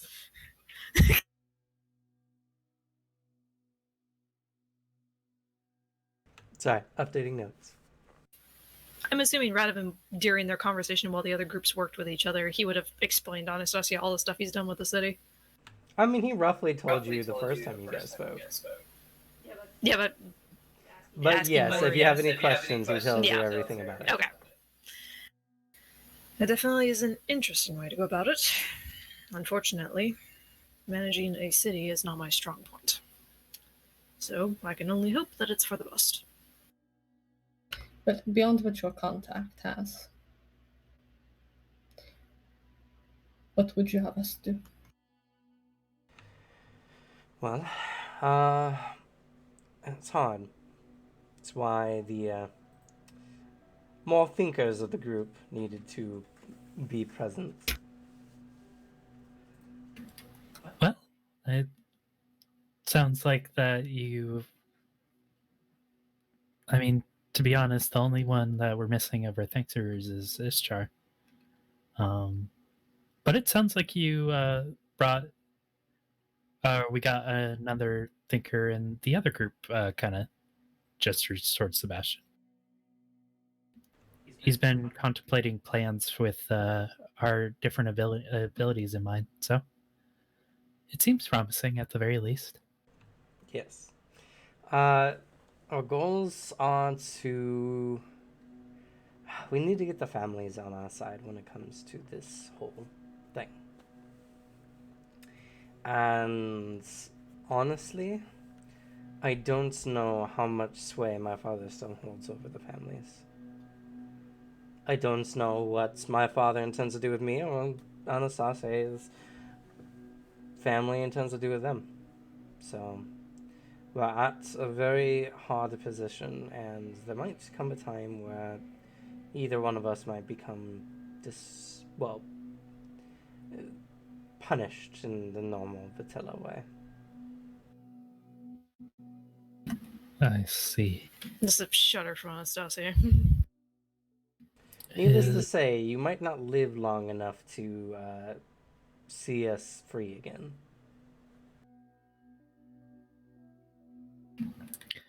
Well, is there anything that I can help you guys with? I can improve either like some of your armor or No, that's not going to be helpful in the slightest.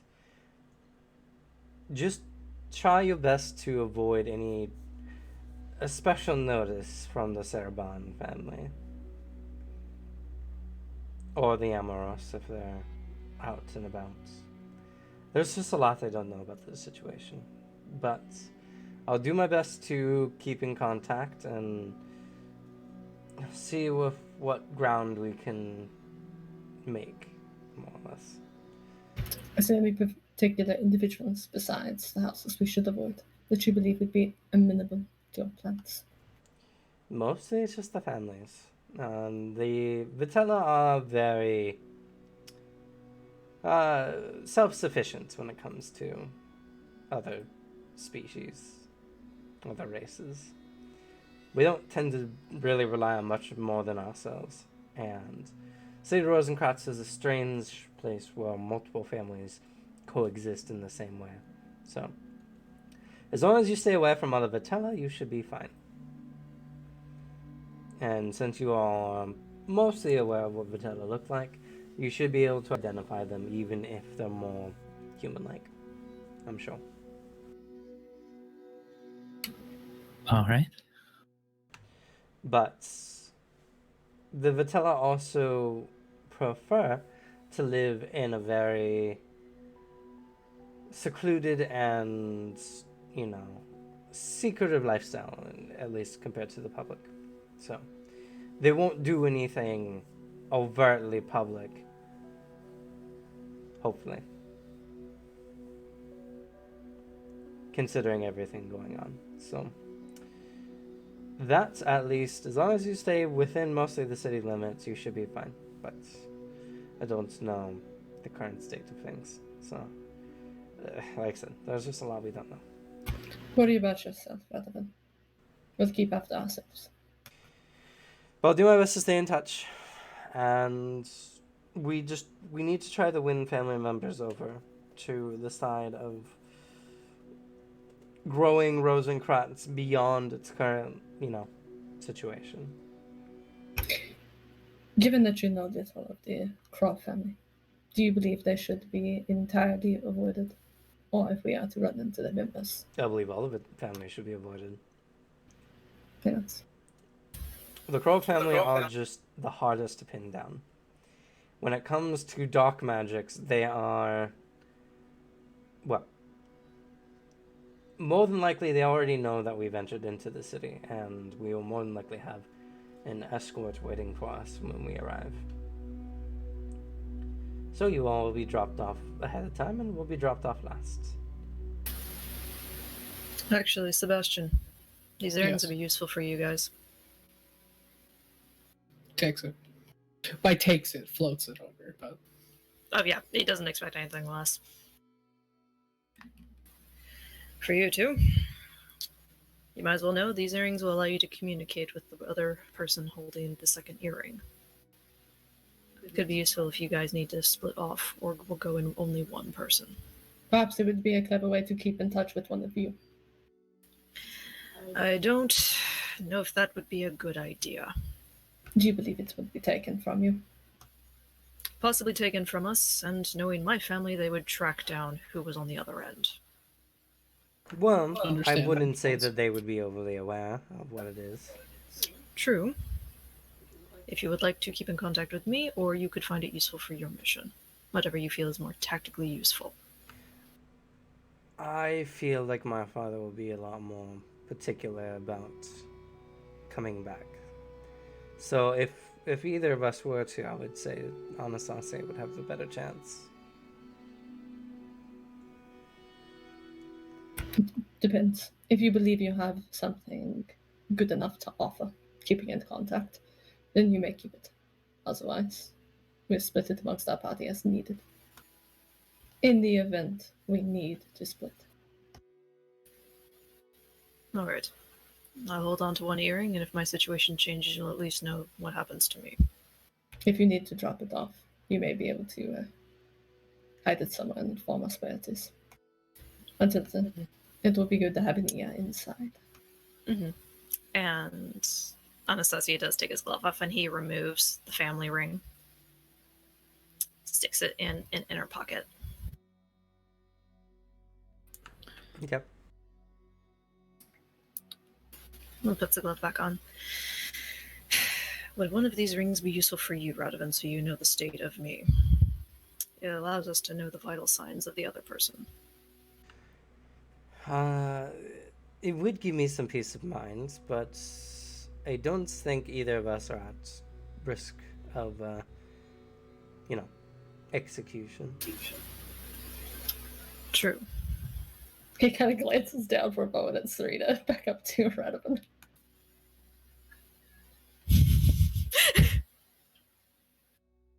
a peace of mind that my daughter's all right. Terrible. And honestly, I don't know if either of us will be in any position to help, even if something were to come up. No. Wouldn't. And then he passes the rings to Sebastian as well. Takes. Hopefully those are of use. Actually, that could be really good because actually, me and Jock are both proficient in medicine. So if we do ever have to split off, we'll be able to at least know that one of us is in trouble and we can be there as soon as possible. Would you both wish to use these rings?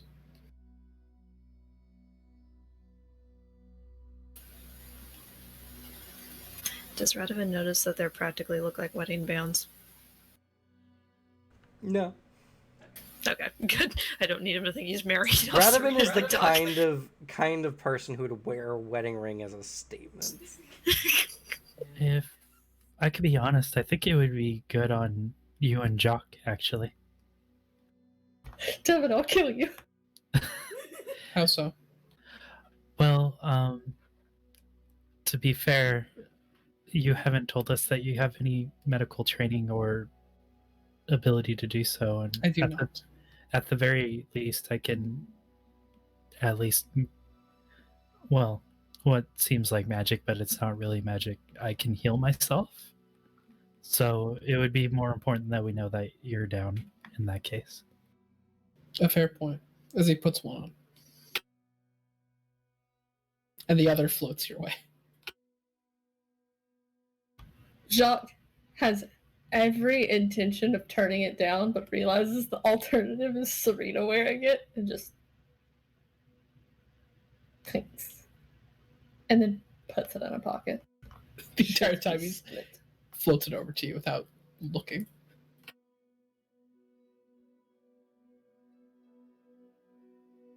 Like Anastasia, he would be like, ugh, matching rings, disgusting. He's also mildly offended that you've chosen the two super touch avers people to be linked through vital signs. He just thought it's a useful tool. I mean, admittedly, there's a bit of maybe they'll get some character growth in there, but also it just makes sense. Also, Sebastian, make sure to keep that hidden. And he points to the lawbringer you're carrying with you. That will definitely cause a stir. And he will go to wrap it somehow. Like hide. That is a fucking lawbringer. Oh, we should probably also understand, if we do have to medically treat you, is there something you'd prefer? It's just it's a different situation. I understand that you don't like being touched, but there might be a time where we have to touch you to save you. I ask that you word this. I ask that you avoid physical contact at all costs, but if my life is threatened, you have my permission, but I will not be happy about it. Any possible stress or fear responses from me are purely reflexes. It's fine. If you do require treatment and begin to struggle, I have paralytic venoms on me as well. Smart. Serena just... Why do you guys have to make this so complicated? Hey, he's giving him a solution. And Sebastian sees the merit of that. Like, yeah, fair enough. By the way, because Radovan didn't get to see it after the events in Hanqua, do either of the Vitala notice anything about the dagger that Jacques has? Because it's kind of over the top and belonged to one of the 11 houses. Anastasia would have no clue. Okay. Just Radovan, curious if how old that is. like if you Radovan brought is it a up to single type. Radovan and been like, "Hey, this belongs to one of the 11 houses," he'd be like, "Oh, don't show that in the city. Whatever you do." but he Oh, wouldn't no. recognize it on sight because it's not that kind of item. So instead, there's just like a dagger sheath and then like the snake head like handle in the bright green. So with that, you guys are teleported like a good quarter mile from the city.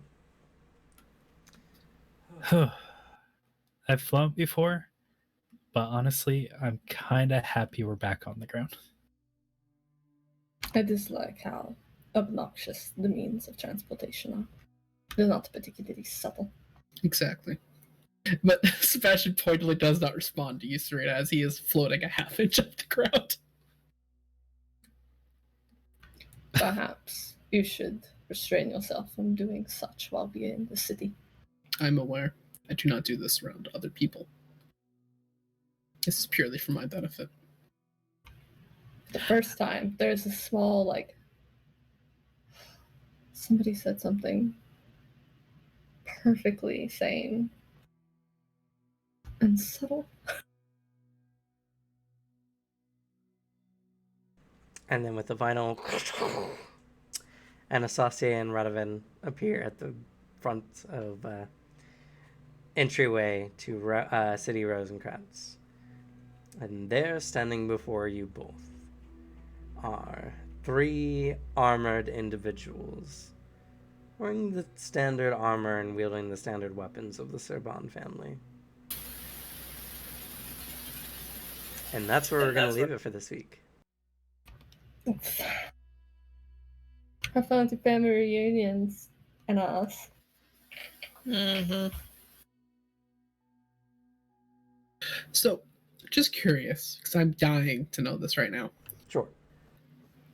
Which fucking group is going to be on Wednesday? Like, how are Yeah, we that's a good determining, question. like, that? Fair Do question. you guys have a preference? Not in the slightest. I mean, just whenever I think of it, I'm like, oh yeah, Group A, but that's because I play Arthur on Wednesday. Like, that's all it is. So, that's why I'm asking. Yeah, it's gonna be really weird because I like defined them by like, oh, the Wednesday game, Yeah, same. Duck game, Yeah, a Sunday exactly. I do game, the same. Pinwith game. That's The two are why. intrinsically like tied. They are the same name. I was planning on having our next session, which will be a Wednesday game, be the B team and the Sunday being A team. Okay, golden. So we can still have the jock fights on Sunday and the jock pain on Wednesday. Finwith fights on Sunday, but yeah. Mostly just for the fact that Team A is Well, probably that's going what to I'm have saying. Jocks. the most. Oh. Jocks. I thought you Yeah. said Jocks. No, that was the joke. Is the jocks are on Sunday fighting, and then you have the jocks suffering on Wednesday. Fair. The alliteration passed me by. Mostly, it was also just for the fact that Team A will be having a lot more combats. So having sessions that are not as time constrained will be a lot more important because Wednesday is kind of a tighter schedule, and it's mostly going to be roleplay. Not that there won't be combat, but let's hope you guys don't get into a lot of combat in the City of Rosencrantz. Yeah. But don't worry. There are possibilities of other team mixes in the future as well. Yo. These are just step one. Oh man, Sebastian's got a really good stealth score, right? I got a plus 20. You know what? Better than I thought it was gonna be. Yeah. Also, I do need to say, it did happen before, but Sebastian did get a bonus on stealth because he wasn't walking. Like early in the campaign, so That's true. that could come up. You know You what's also have the amazing? Ashes of Darkness. Sure. Both parties get experience this time. Right? Right, Cameron? It's very weird. You know what? I did not think of that. Well, I will say this. We'll do all experience plus all characters today. I guess to be fair, we are skipping our Wednesday game, so in a way, it's kind of just like balancing out. Well, Sure. we're also skipping in our Sunday game, so True. this will just be like Christmas present slash. This is the last session we'll be having for for like a week, over a week and a few days. So, yeah.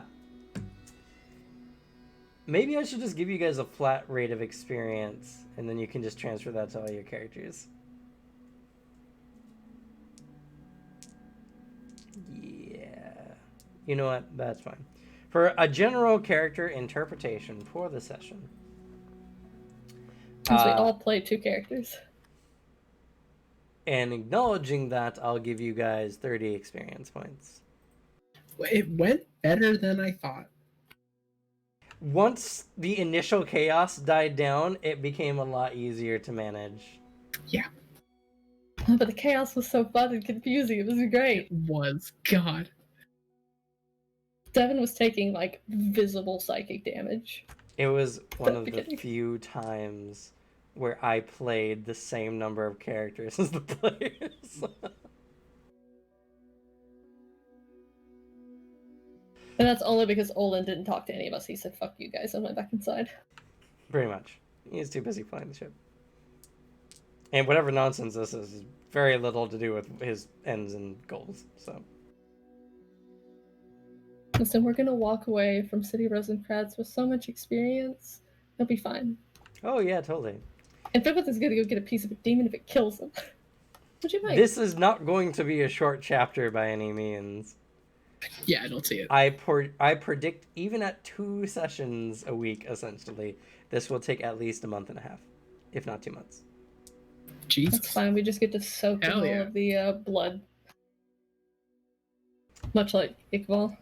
Because getting through fucking Gehenna to the First Lord's Manor is going to be a hell of a trip. You guys get to see the Gehenna Forest for the first time, and you guys are going to understand why most people do not come here. It's alright. Yeah. Everything will be okay. We have Richard.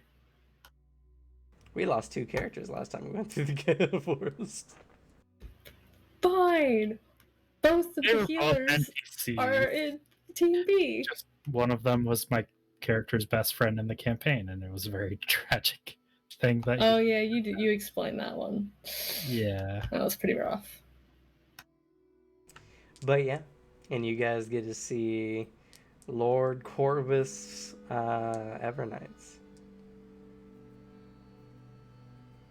who is equivalently a prince of dark, or a demon prince. Sorry, in power equivalently. Damn. So that'll be interesting. And yeah, the city group I think is going to have a very interesting time navigating City Rosencrantz with the knowledge that there's a bunch of vampire knights who are going to be prowling around. It's fine. It'll be fine. Guards have been protecting the family for years. I'm sure they've let their notices slip. Yeah, I'm sure the centuries upon centuries upon centuries have taught them nothing. Yeah, I'm sure that the family that Anastasia, one of the youngest, came out of, a complete badass by nature when you first met him, that family's got nothing but chumps in it. Obviously, let's ignore the prodigy brother. Let's shove him back in the closet. So, Normally I'd be excited to meet the prodigy because of his personality, but not with Jock. Family's got to come back to actually live to meet him. and then Lord Iqbal Rosencrantz is also in the city. Yep. Your If mic's you're not coming talking, through. Bill, if Your you're we mic's cannot listening. hear muted. you. Oh, okay. I was gonna say, can we also avoid the Carry-On family, just in case they want their dagger back? Good thing they don't live in this city. Yeah. Oh, thank fuck. It's fine. Thank God. And hopefully No. they don't send anybody. This is Rosencrantz, Amoros, and Crow in Serban. I thought you had said that there were like some offshoots of others here. No. That's people without houses, right? That are elsewhere. I mean, kind of. There is Amoros picks up all the like houseless Vitella off the streets, more or Okay. less.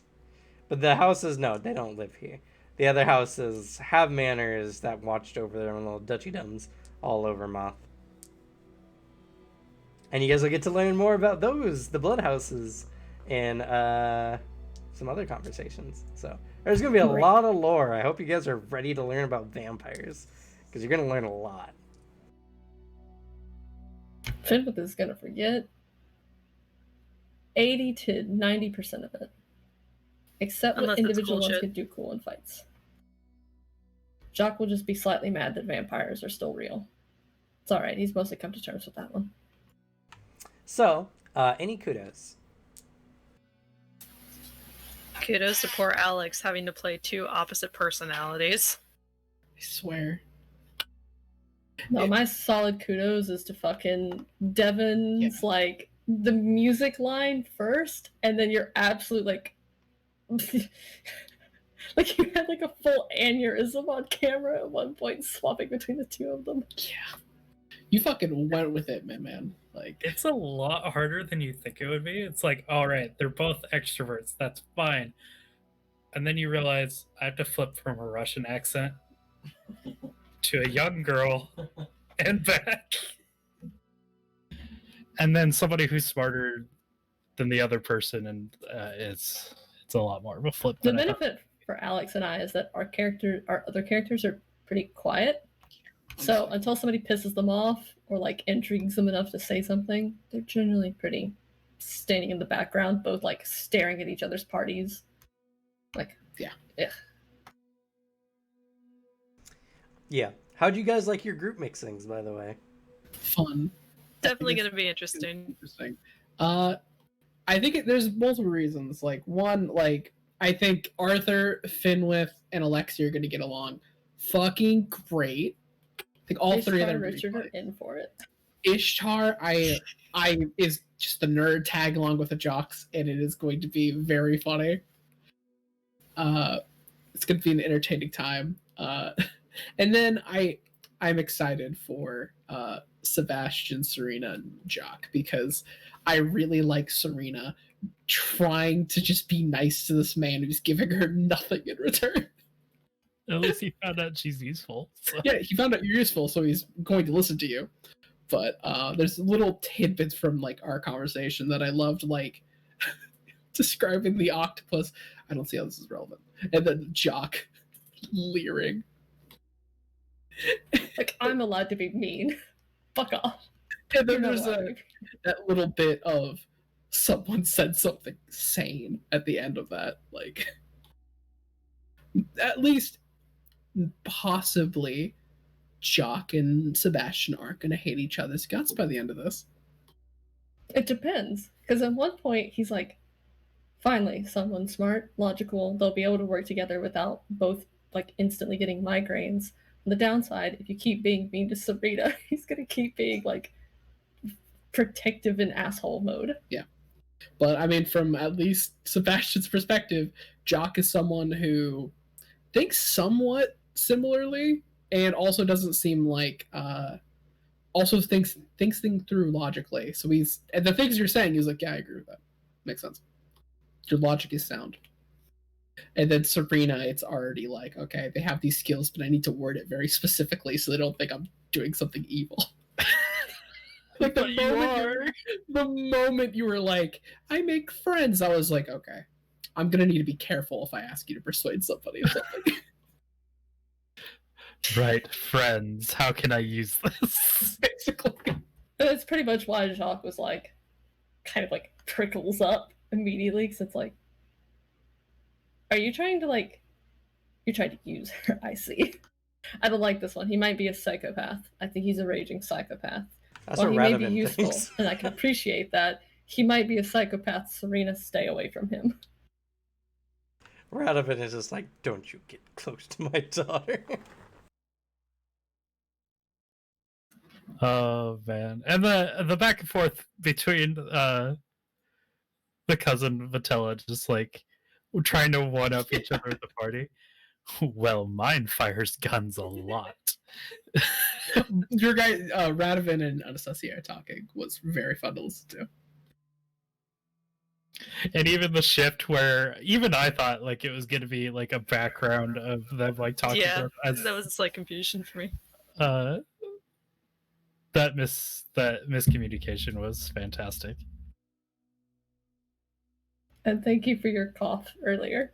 I'm sad that doesn't exist in. Oh, the cough anymore. exists. No, because my Cameron cough did not exists. exist. You guys commented No, on the it. reaction though Yeah. doesn't. Mhm. Right. The thing that I was trying to resist super hard, which ended up kind of playing out anyway, was oh man, it's dusty. I don't think it's dusty here, Phil, and then like switching off to a different character who like reiterates just how dusty it is, and then it ended up kind of happening anyway. It was fantastic. And it killed everyone. That was It was just you like quietly laughing to yourself too. Yeah, you like sitting there giggling.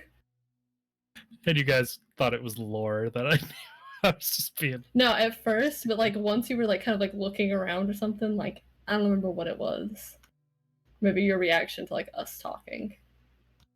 I was like, okay, no, he's just doing something stupid. I don't know what it is though. Yep, no, we're in complete homebrew territory. Only I and Suzanne know most of what's going on. And there's a lot that Suzanne doesn't even know about what's going on, so. But yeah, no, that was, funny. I'm sitting there trying to paint the scene of Iqbal's resurrection, and I'm like, and you guys have been like, God, dusty in here. And I'm just like, I'm sorry, I couldn't resist it. it's dusty in here. I said it too. I just swipes the line from me completely. And I'm like, what the fuck do I do with this? I guess I just have to say it and do it the right way. It was so good. It was really I'm funny. sorry, but it was really funny. I made myself cry. But I wanted, I did say it in the chat, but like I forget what fucking Alexi was like, do you know this child? It was me trying to logically think of how do I say this child is actually an old man who pilots a big temple. And I couldn't, and it killed me. Oh, that was so funny. I eventually read it, and I was gonna make a comment on it, but the moment it completely It did. Kudos to Fenwith for gearing us to this mess of an episode where we have to play two people at once. God, both of you. I swear. Well, in the end, it works out because It now does. everything happened a lot smoother than I was anticipating for See, I was doing grouping this together. for you, Cameron. Thank And you. yeah, no, I'll See? take responsibility for that because I, through Fenwith, forced everybody else to go, oh yes, it would be more reasonable since we fly so quick in the ship. There's really no excuse not to pick them up. See, I was gearing up for Radovan to be all Sebastian, try to fix Sebastian. That's what I was stressing about. Didn't happen this session. Luckily. No, he had a lot of other shit on his mind. He Yeah, didn't know he what did. his Fair cousin enough. had in mind for what was going on. Yeah, totally fair. don't For all the worry, shit you'll he's gotta take your figure time. I'm terrified when that happens. I'm terrified of the moment that maybe Radovan's like, I see what's wrong. Maybe I can help. So, I can't wait to hear the eventual crossover where Sebastian and Arthur have to talk to each other. At no, that's never fucking happening. Ever. That's never No, if he happening. sees Arthur in combat, he would be useful. That's true. All right, Cameron, I don't this want to is a speak direct to myself. challenge. Force him to. Please, no. I can't do that. I physically cannot. I believe in you, even if you I don't. don't know. See, He wouldn't be able to keep a straight face. No. I won't have to do anything. It's just going to happen And it's gonna be your own damn fault. No. Possibly. You're gonna be like, oh fuck, we need a sniper. And then you're gonna look and like, oh, Sebastian needs a sniper. What does Arthur say? I am the architect of my own destruction. I'm aware of this. It's what's gonna happen. If you go out of your way to avoid it, I will make sure to say Dorn every opportunity available in all of our sessions, including the Friday one. Please, no. I will curse you with that line. Don't. You could get like those masks where one's a serious face and then one is just a normal casual face and just swap between them when you're talking to yourself. I can't switch between Monty Python and Porcupine Tree that fast, guys. I guess you should practice. You're gonna have some extra time to do it. Just get the sticky notes, put them on your table, and when you swap to Sebastian, just go, BAM! Angry eyes.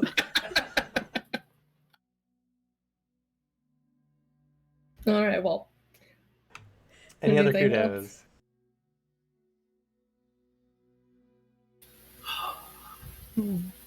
All in all, I think everybody did a great fucking job. For real. Mm-hmm. The instant like sinking into different groups was fantastic. Like, yeah. Just kind of the dynamic that Finwith and Alexi are like the bros that are in the group, and then like kind of welcoming Arthur into the fold with his. Hey, little... you're dumb as shit and ready to fight. Hell yeah, adopts.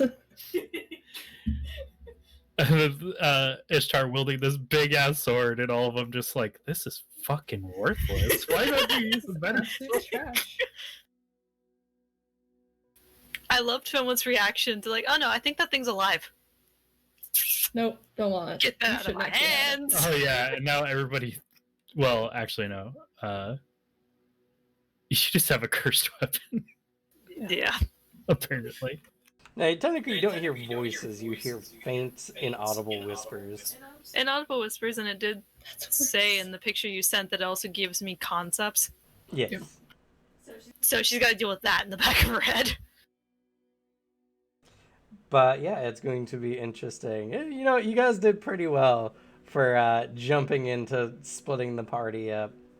So, good job. And like, the second I was like, okay, chaos over. Split you into groups, and you went to the groups exactly how I thought you would. It was pretty obvious. Like, who wants to fight things? Who wants to do smart people things? And everyone was just like, well, I'm gonna go to this corner now. Poor Ishtar, she wanted to do stealth stuff. She didn't want to go into the forest. Yeah, unfortunately, if I did that, you would have one session where you would do absolutely nothing. Yeah. Yeah. When I was just like thinking to myself, all right, who would be the first one to agree? And I'm just like, fuck, both my characters. Or secondary, Finwith and Radovan. But Radovan was out of sorts. Yeah, well, he's just like, I don't know what my family thinks about everything I've done. And when you're just like, I want to get away from the family, he's like, oh, thank God we can talk. That was a fun moment. I also love the interaction between Radovan and Ishtar. How do you like your 900 Duke Xeris blood? Good year. Mm. And Gianni. Avoiding Sylvan at all costs. It's too spicy for me. Anywho, thank you everyone for watching. If you have not already, please follow us. Highly appreciate it. You get to see more shenanigans. So far, we're going to have City Rosencrantz for the next few weeks. We will not be having any sessions this Wednesday or next Sunday due to Christmas. So happy holidays to everyone. And we'll be seeing you right before the new year. So, with that, we're going to go say goodbye, everyone. Bye-bye. Happy holidays.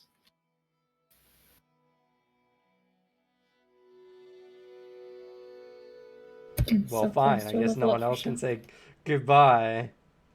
I always Happy do holidays. just a little wave. I'm logging into your Twitch account, like, focused on this.